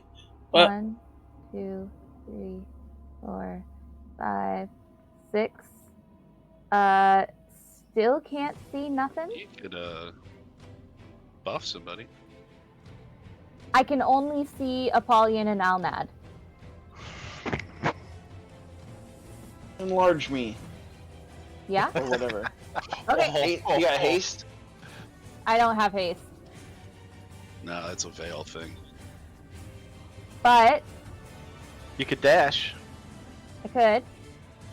But fuck that. I'm enlarging Apollyon. Nice. Nice.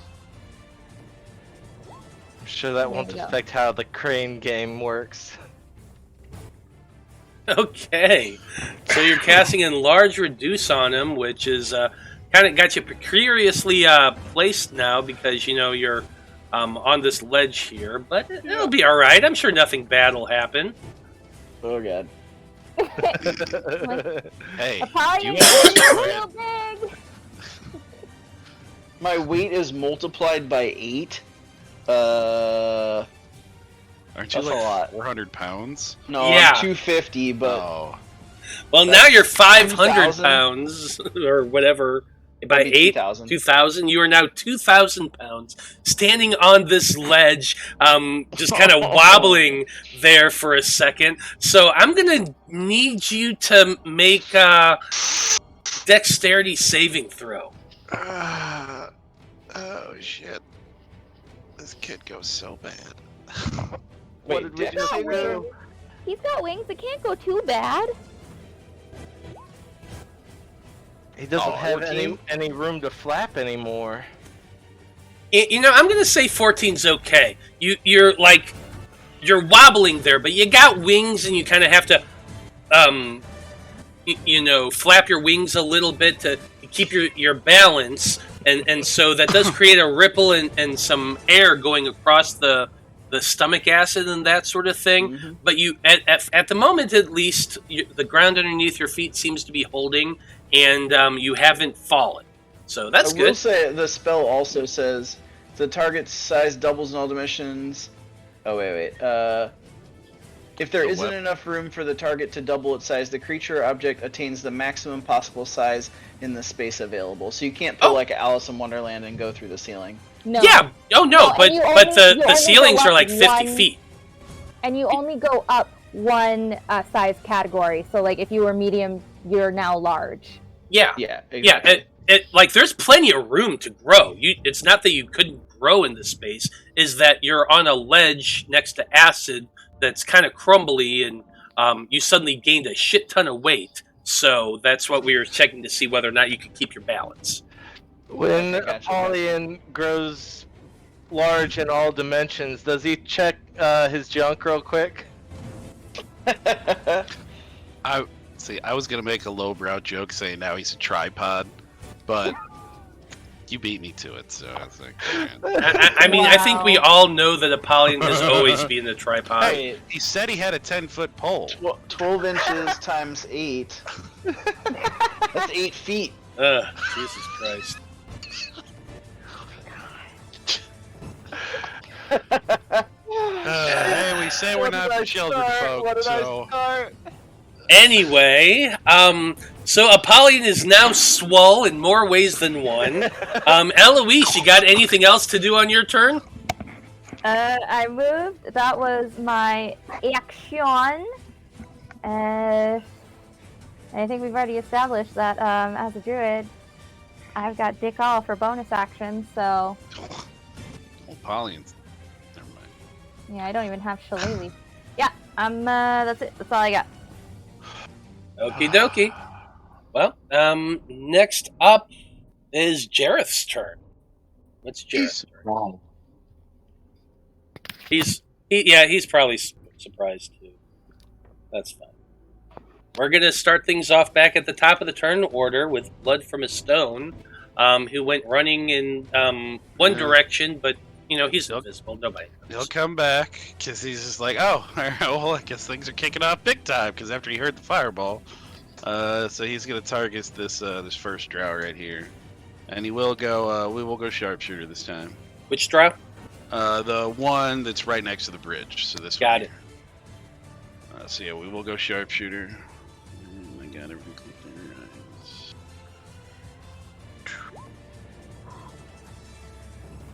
27 and a 20. Yeah, both hit.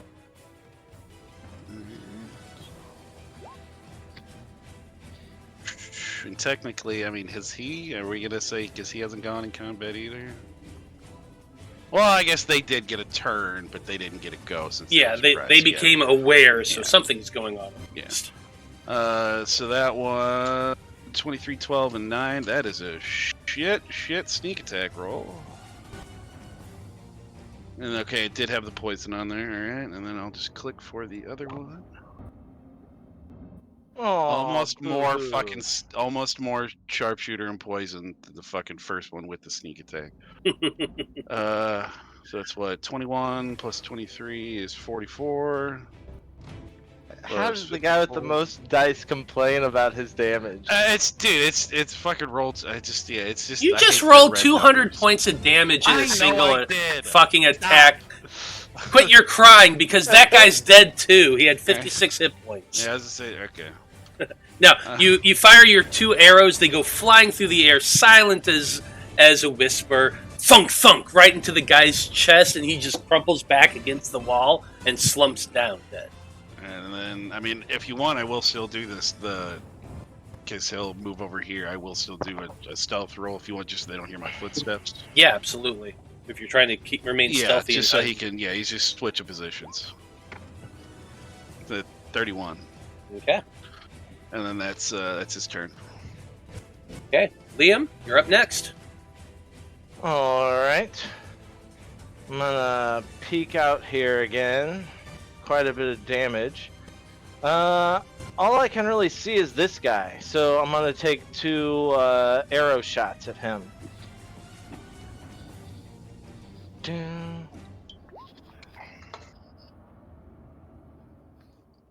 Ooh, and that one, I assume misses, and a 23. 23 will hit. Okay. See, I'm not complaining about my die, and I only have 1 that I get to roll. Did you still have 9 piercing. I'm proud of it, Matt. Did you go through your +2 arrows already? No, I've got a couple left. Okay. I didn't know if you were still heading or not. We gotta buy some. But I've only got like a handful, like Yeah, 4 it's cool. shots or something like that. So I'm just using my +1s. An arrow I got strikes. a lot of those. Yeah, the arrow strikes the guy in the chest. He takes the hit. He's looking burned and got an arrow in his chest, but he's still alive. I'll move back here and I'll say, "Hey, Polly, maybe come on out. I don't think the fight's coming this way." And that's my turn. Okay. Alnad's gonna pop forward. Because yeah, these guys have literally not had a chance to move anything yet. He'll take a couple shots at the same guy.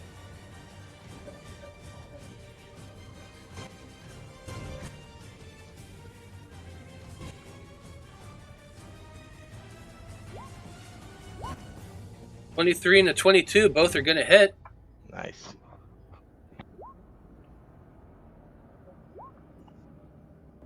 Another 16 points of damage as 2 more arrows strike this drow that was just trying to put down a bridge, for God's sake.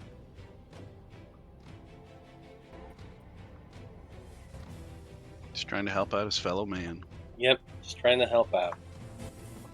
But hey, it's his turn now, and well, shit, like, what does this guy do? Because his commander died in 1 hit. There's a fireball that killed most of his companions. He's got the Quagoth there.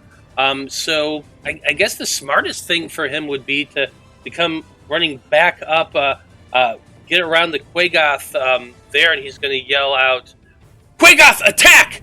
Get them!" And he'll then look over to you, Veil, and call out, "Master Wizard, we're under attack! Take command!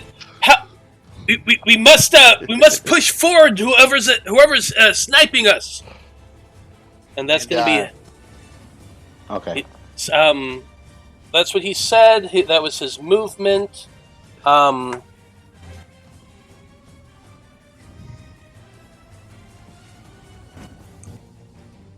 he's going to hold a spell, and that'll be it. He's kind of looking to Veil to see what the necromancer who is supposedly there to help is going to do.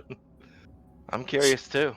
So Veil, what you going to do? All right. So Veil's going to look at this guy and see just the carnage around him, the bodies that just dropped in mere seconds.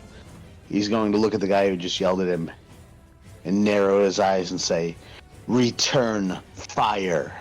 And can he see Liam or Alnad? Can you? I can see him on my map, but I don't know if this thing's blocking it. Because there's like a mound here. I mean, you probably saw us duck in and out from that area, I would assume. No, I could see your characters, but I don't know if this is obstructing my view as far as like... Okay, I see. Yeah, actually, you can see them because of Jareth. That thing actually is blocking your vision. Okay, so if it's blocking my vision, yeah, let me get Jareth out of here. Yeah, I don't even think I'd be able to see the corner of Alnad's ear. What Veil's going to do is he's going to pull his crossbow out, and he's just going to shoot in that direction. Okay, you're shooting in that general direction. Probably a disadvantage, right? You would have disadvantage, yes, but... So I'll just roll it again. Yeah, go ahead. Yeah, that's a 14. Yep. Which, like, it doesn't even come close to Alnad. You fire it out into the darkness, thinking it must be somewhere down that way. It hits probably, like, right around here. It just tinks. So Alnad and Liam, a crossbow bolt just hit the ground, vaguely close, but not too close. We kind of share a look and go back to action. Yeah. You do anything else, Veil? Nope, I'm kind of stuck where I am anyway, so I'm just going to stay right here. Yeah, you kind of are. It's difficult to move around in that area. Yep. Okay. For the sake of the battlefield, these Quagoth are not considered my enemies right now, so they can move through me and my zombies. Okay, I was going to ask you that on their turn. Okay, good to know. Okay, well, next off is the Quagoth that's in front. The Drow had given the order. Veil would have understood the order, and is they're talking in Undercommon. Liam, you would have heard it as well. But anyway, the injured Quagoth is going to go running up 5, 10, 15, 20, 25, 30 feet to right there. He's going to keep running. 30 feet? It is 30 feet. Going to keep running in that direction. 5, 10, 15, 20, 25, 30. Right there to Alnad. But that was movement in action. Can't go any farther. But at least right there. Next Quagoth is going to be moving through the group. We've already determined that, yes, they are allowed to do so. So, 5, 10, 15, 20, 25, 30 to right there. 5, 10, 15, 20, 25, 30 to right there. That's that one. Apollyon, it is your turn. You would have been able to hear... What's your passive perception? 10. 10? Oh. Yeah. Fuck. I'm going to say that yes, you would have heard that shuffling and padding running sound of the monster. Not sure if you can see it though. Oh, I can't see her on the corner. Yeah. But I heard Liam's call, and it seems like my little plan of swinging out isn't going to work. So I'm going to go ahead and push off the wall, take to the air, and glide around the corner here. Okay, And, yeah. With those massive wings, you can easily fly through the space over the fucking crane there and down to where you see a Quagoth down there near Alnad.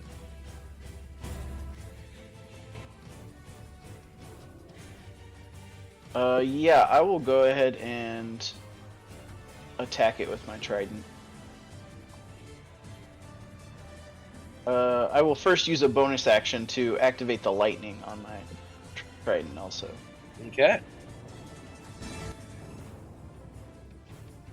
And I'll attack recklessly to gain advantage.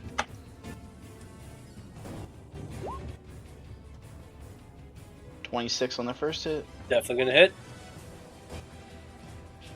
And a 20. Also gonna hit.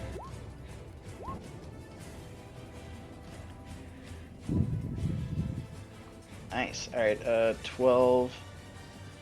Wait, yeah, 12, 20, 30 damage. 30 points of damage is more than enough to take that guy out. So tell us how Don't that you get looks. an extra D4? Yeah. Oh yeah, you Yeah. do because you're huge. I mean, Oh, he's yeah. dead anyway, but yeah, roll it. Like, doesn't matter. I forgot about that. An extra 5 damage. Yeah. Nice. Yeah, he Nice. did. Yeah, I just fly over this guy and just like slice his head off with the end of the trident as I fly by. I like it. You have any more movement left? Yes, I can get all the way up to here. Into the room. I'm flying, I don't know, 15 feet in the air. 15 feet above the ground. 15 You feet know, when above. he's this size, you can really see the detail on his back tattoo. Oh, yeah. Okay, so Apollyon, once you get into that space, no, yeah, you would be just visible to this guy here who is holding a spell. So he is going to be casting. Oh, shit. Power word kill. Power word kill. I wish these Drow elite warriors had that. Anyway. That'd be great, though. It's just a fucking change. Like, what? Yeah. Boom, No, what dead. What actually I need from you is a dexterity saving throw, Apollyon. Maybe a Okay. meat grinder.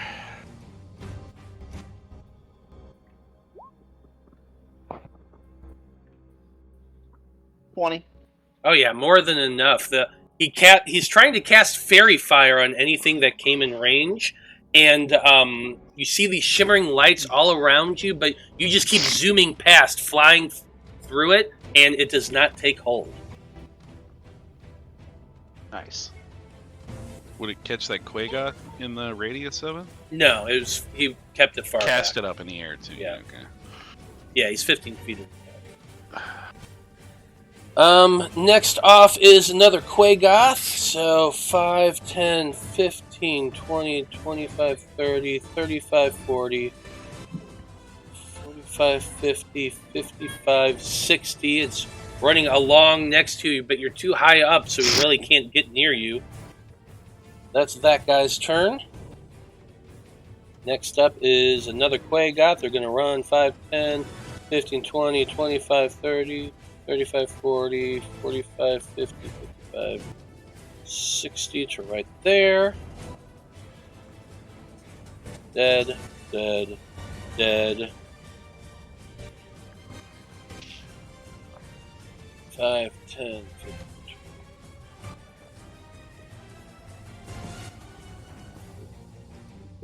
60 feet right there.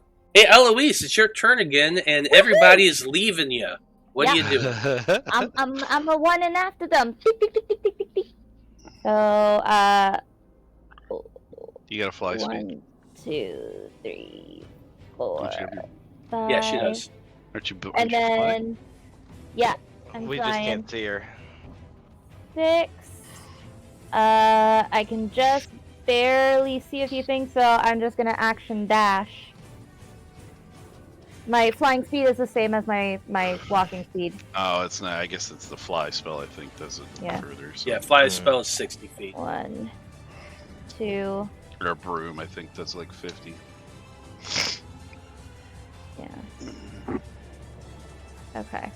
1, 2. I'll go here so I can see mostly. What the fuck just happened? There it is. Okay. Sorry, my map went crazy on me. Okay. So now I can see that, but that was my action. Bonus action. Do I have any bonus action spells? Good God. I don't think so.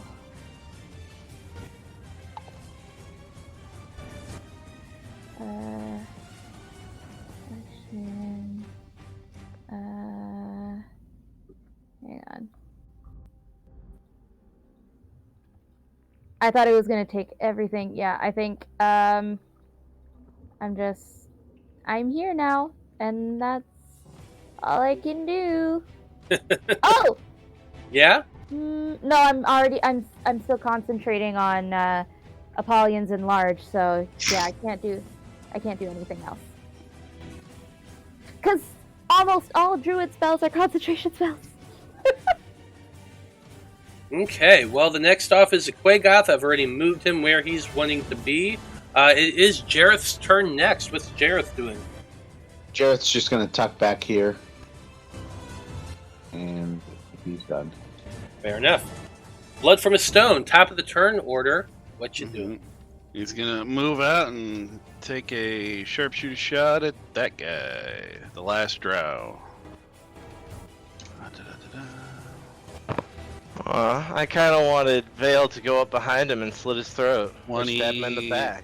28 will hit. Let's see if this. Oh, I'm yeah. Sure this. I mean, he was injured before, right? I mean, 40, 54. Yes, that definitely kills him. Guess you'll never know what he done. Oh well, I was still wanting to see it. All right, so he did that, and then he'll just, for the second one, he'll do a sharpshooter shot, and he'll just pick the last Quagoth there. Okay. This one here, and fire at it. Sharpshooter again. 16. Yeah, 16 does hit. Oh, barely gets him. Alright, so that's 16 plus 9 is 25 plus 7, 32? On the 32, last one in line, damn, just next nice. to the bridge. And I'm not He gonna is come- still alive, but like the arrow goes right through his neck into the shoulder, and he stumbles down a little bit. He has to kind of pick himself up. He looks severely hurt. Man.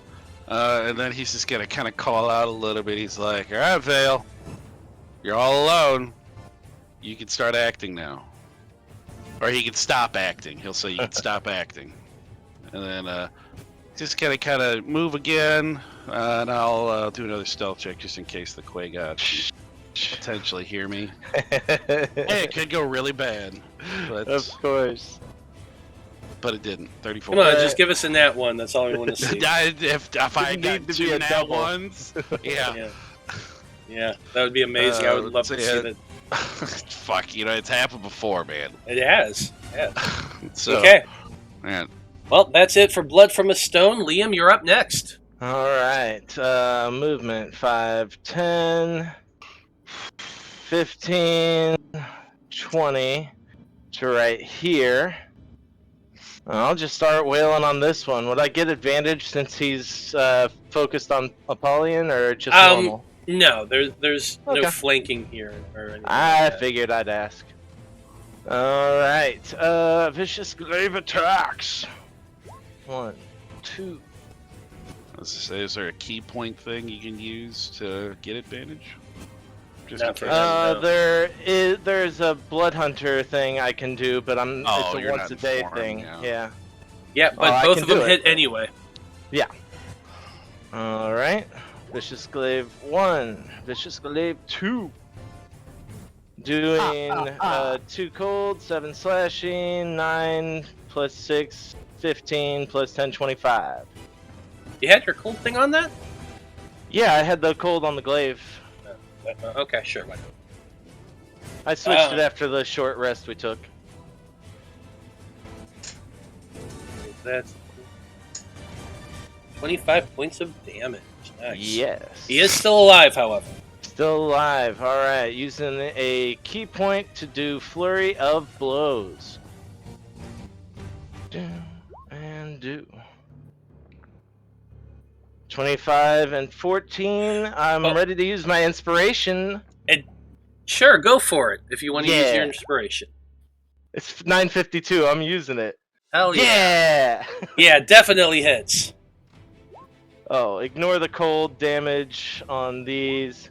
9 and 7. Another 16 points. of 16 bludgeoning. points of damage. That is enough to take that Quaggoth out. Tell us how it Yeah. looked.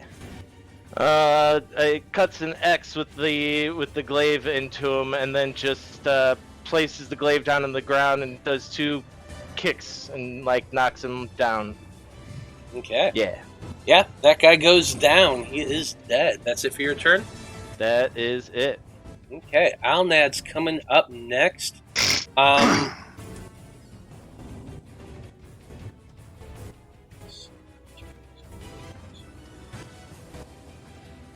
You know what? He's going to go ahead and pull out that other short sword of his, because that one's kind of fun. Oh, he's getting 2 special ones? Shit.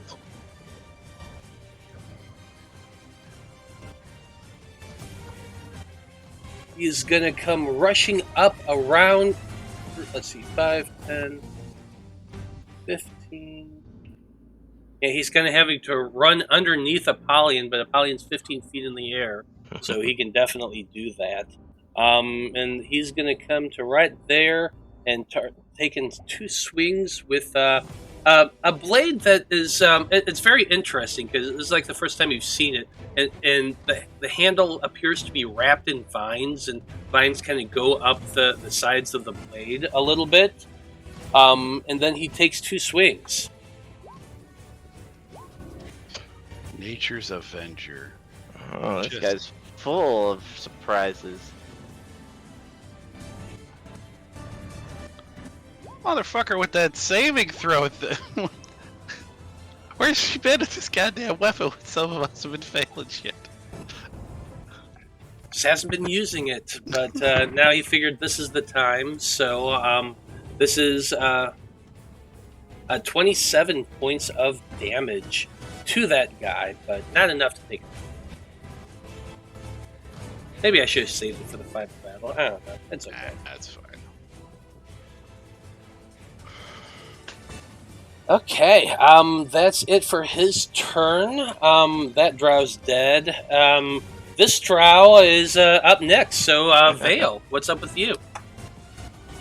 Vale's gonna step off the zombies. You've And, been up on the fucking palindrome the whole time? Mhm. lean down. I love it. He's going to kneel down to the Inquisitor, bow his head and say a prayer in Undercommon. And then he's going to reach down and slide the necklace off of his neck and around his head. Well, you can certainly try to, if you're wanting to use your action to make a search of him. Yep. Investigation? Investigation check. 11. You bend down and start going through, like you reach underneath his armor. He's wearing that breastplate, like I said, and start looking around. The necklace is gone. Okay. It's gone because I rolled an 11, or it's gone because it's gone? I think you don't know the answer because it's an 11. Yeah. You rolled it. You don't think about things in terms of rolls. Like if we were playing Pathfinder, that would have actually been a secret roll. You would not have known what it was going to be. I would have rolled the d20, and then you just would have told me your modifier, and I would have told you if you found anything. Oh, I like that rule. That's cool. Yeah, it's kind of brutal the way Pathfinder works. But don't think of it as you rolled an 11. Think of it as you got down and searched for the necklace on the guy, and you can't seem to find it. Okay, and he's just going to just continue to. He's going to continue kneeling and saying prayers in Undercommon to Loth. Okay. Next up is some Quagoth. That one's dead. This one's alive, and well, he can't reach Apollyon, so he's going up towards Alnad. When he does that, I'm going to use my reaction to my polearm thing to take an opportunity attack at him. Yeah, do it. Sweet. Oh, that's right. You got a glaive. You got 10-foot reach. Mm-hmm. 15? 15 will hit. Nice. Alright, ooh, good roll. 19 points of damage, and let's have fun. Pump a key point into it and try and stun him. So, Okay. Constitution save, please. Doing math in my head.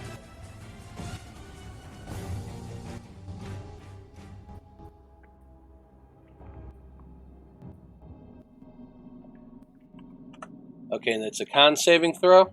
Yeah. That's an 11, so I assume that fails. That does fail, yeah, he is stunned. As you stab into him, you just hit that pressure point just right, and he is stunned. Apollyon, you're up next. Got your back, Natty. Yeah, because Alright. a reaction to something moving to attack happens before the attack hits, so nice. Apollyon. Alright, with these guys lined up right in front of me, I think I'm gonna have to exhale my my breath attack. Now you are 15 feet in the air. Don't forget. So what? How are you doing this? Or you could always just fly down. I don't know which one you're. Yeah, my breath's a 15-foot cone. 15-foot cone. Yeah, that should be able to hit all three of them just fine. Let me see. I guess there's a template for that. Maybe you would have to fly down to 5 feet. Just lower yourself a little bit, but it's fine.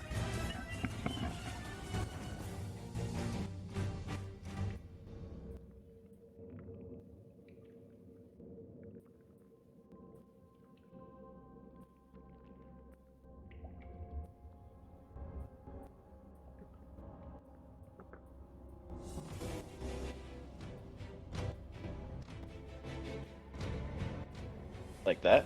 I hit all 4 of them. Yeah, if you were to... Let's see here. You're right there. So yeah, you would have had to use 10 feet of movement to get into position. You're currently 10 feet in the air. But at that angle, you would definitely be able to hit all 4 of them. What's the saving throw?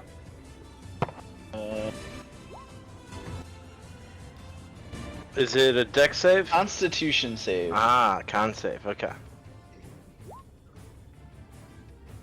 So it looks like only one of them only one succeeded.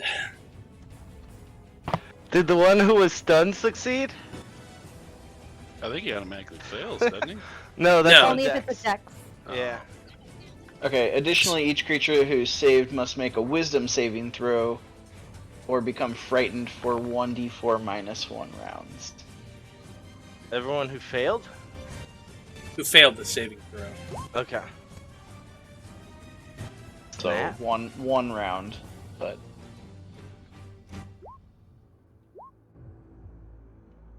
Oddly enough, all 3 of them succeeded. no, my DC is 18, so the Oh, it 17 is? fails. Oh, 17 fails. Okay, there you go.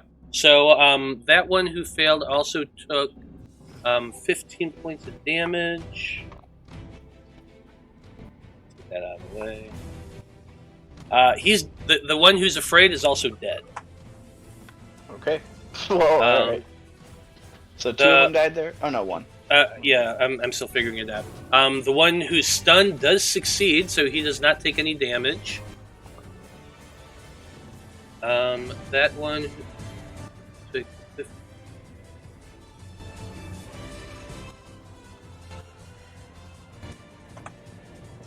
that one, and yeah, the last one died as well. Nice. So you took 2 more out 2 kills of for them. me? Alright. I guess... Yeah, I'll just use another, like, 10 feet of movement. Or 5 feet, whatever. Go up here. Still Okay. flying, but that's Yep. it. So you're now about 20 feet in the air. And next off, we have the only one of the Quagoths that survived. So he's going to come up here and attack the guy with that he can actually get to. So that's Alnad. 18 and a 13. Neither hit. Got some armor on him, that cat. Eloise, you're up next. Okay, well, he moved, so now I have to change my plan. Shocking, I know. Okay. You can see there's still 2 Quagoth over there in melee with Alnad. Yeah. And if you don't kill both of them, then Blood's gonna get another kill. That is Let's true. think of it that way. He stole her Drider kill. Hey, you know what? If you want, just chill out. We got this fight. Don't worry about it. Okay, fuck it. I'm coming over I'll take care of them. You just sit here. back. Or is that... Am I standing in acid if I stand there? Can I stand, like, on the edge You of could the stand pool? on the edge there, Okay. yeah. I think Cool. And then the one with the weird symbol on it, is that the stunned one? that is the stunned one. Cool. I am gonna go ahead and attack him with some primal savagery. You're going to be an advantage to do so. Okay. Oh, 29. yeah. Oh yeah, definitely Yeah. hits. Hell yeah.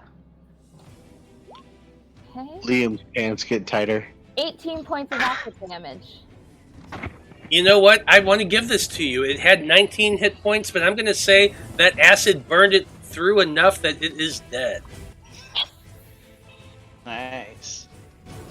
Eloise gets a kill. And then I think I had... I was standing right there. So 1, 2, 3, 4, 5. So I have one more square of movement. So I'm just going to back up over here so I'm not right beside the acid. Probably a good idea, because Yeah. you know how much I love to give you dexterity saving throws. Yeah, no, that's valid. It is Oh, does Jareth. that Quagoth want to take a attack of opportunity? Actually, yes, he will do that since you moved back. Yeah. That's a 19 to hit. Yep. So 7 points of slashing damage. Okie dokes. Oop. There we go. But next up is Jareth, if you want Jareth to do anything. So Jarrett's gonna fly up here and scratch at this Quagoth to give the next person advantage, fly by, and head right here. Okay. Distracting the Quagoth, Jareth flies over and hides in an alcove, and it is Blood from a Stone's turn. He doesn't really need advantage, but whatever. Let's go ahead. He'll just kind of get a little closer.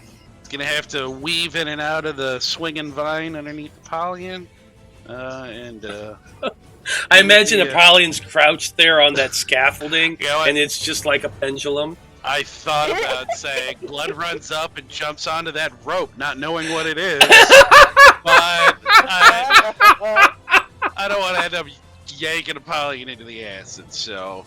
I think that's too thick to be a rope. That's what she said. Just saying. Apollyon he's going- is proportional onto himself, okay? He There is goes- exquisite. Go sharpshooter.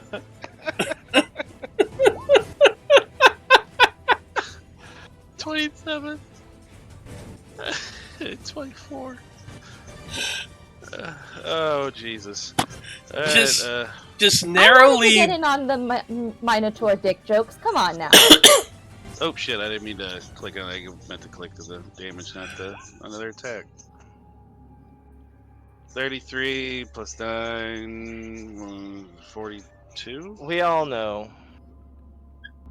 Yeah, I mean, we all know that you're going to kill him. So, shooting around what is essentially a big old trunk. Some kind of punching bag. You peg this guy twice with your arrows, sending it tumbling down into the acid. It cries out horribly as the stomach acid burns through its corpse, and it is obviously dead. And that's, I think, where we're going to end things for the season. Apollyon, I didn't know you had a piercing there. Like a basketball hoop at this point. Oy vey. That's all I have to say. We can't get off those jokes. We gotta end I it. love it. Yeah. I love it. But hey, you one shot an interesting character and no longer have to hear any more of his backstory. You all So have Blood a did vague one idea. shot the Inquisitor. Yeah. Well, you could Yes, always to be have a clear. flashback for that character next episode, Matt. You know what? For the first hour, I'm just going to monologue all about this guy's life in the Underdark. Oh, I wanted to make friends with him. He seems so nice. But no, good job, everybody. You took out the Inquisitor's party and set up a good sneak attack in an area that's kind of fucked up terrain, so you had a clear advantage there. Hey, Yeah. Tom, Stealth and good to tactics. see you. Hey, we got You the look group back familiar. together. It's like, aren't you the guy that was at our party before? Yeah. You Drow all look alike. Hey, we were able to Oh. tell the difference, and we didn't shoot him. God, I He's should have prettier made you than all the rest. roll for roll intelligence checks to see if you could remember which one was him. The one sitting on the frickin' Zombies, yeah, it's pretty what's easy the to little tell. thing that Queens used to like ride? in? Yeah, the palanquin.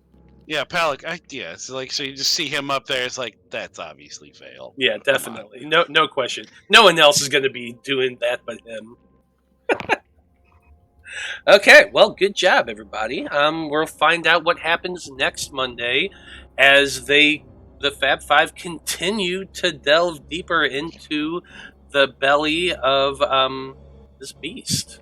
So, Thank you to everyone who watched. We appreciate you tuning in and hanging out with us. Come back next Monday. See what happens. Maybe somebody falls in acid again. Maybe somebody betrays somebody else. There's probably going to be a few more dick jokes involving too. So, hey. You know it.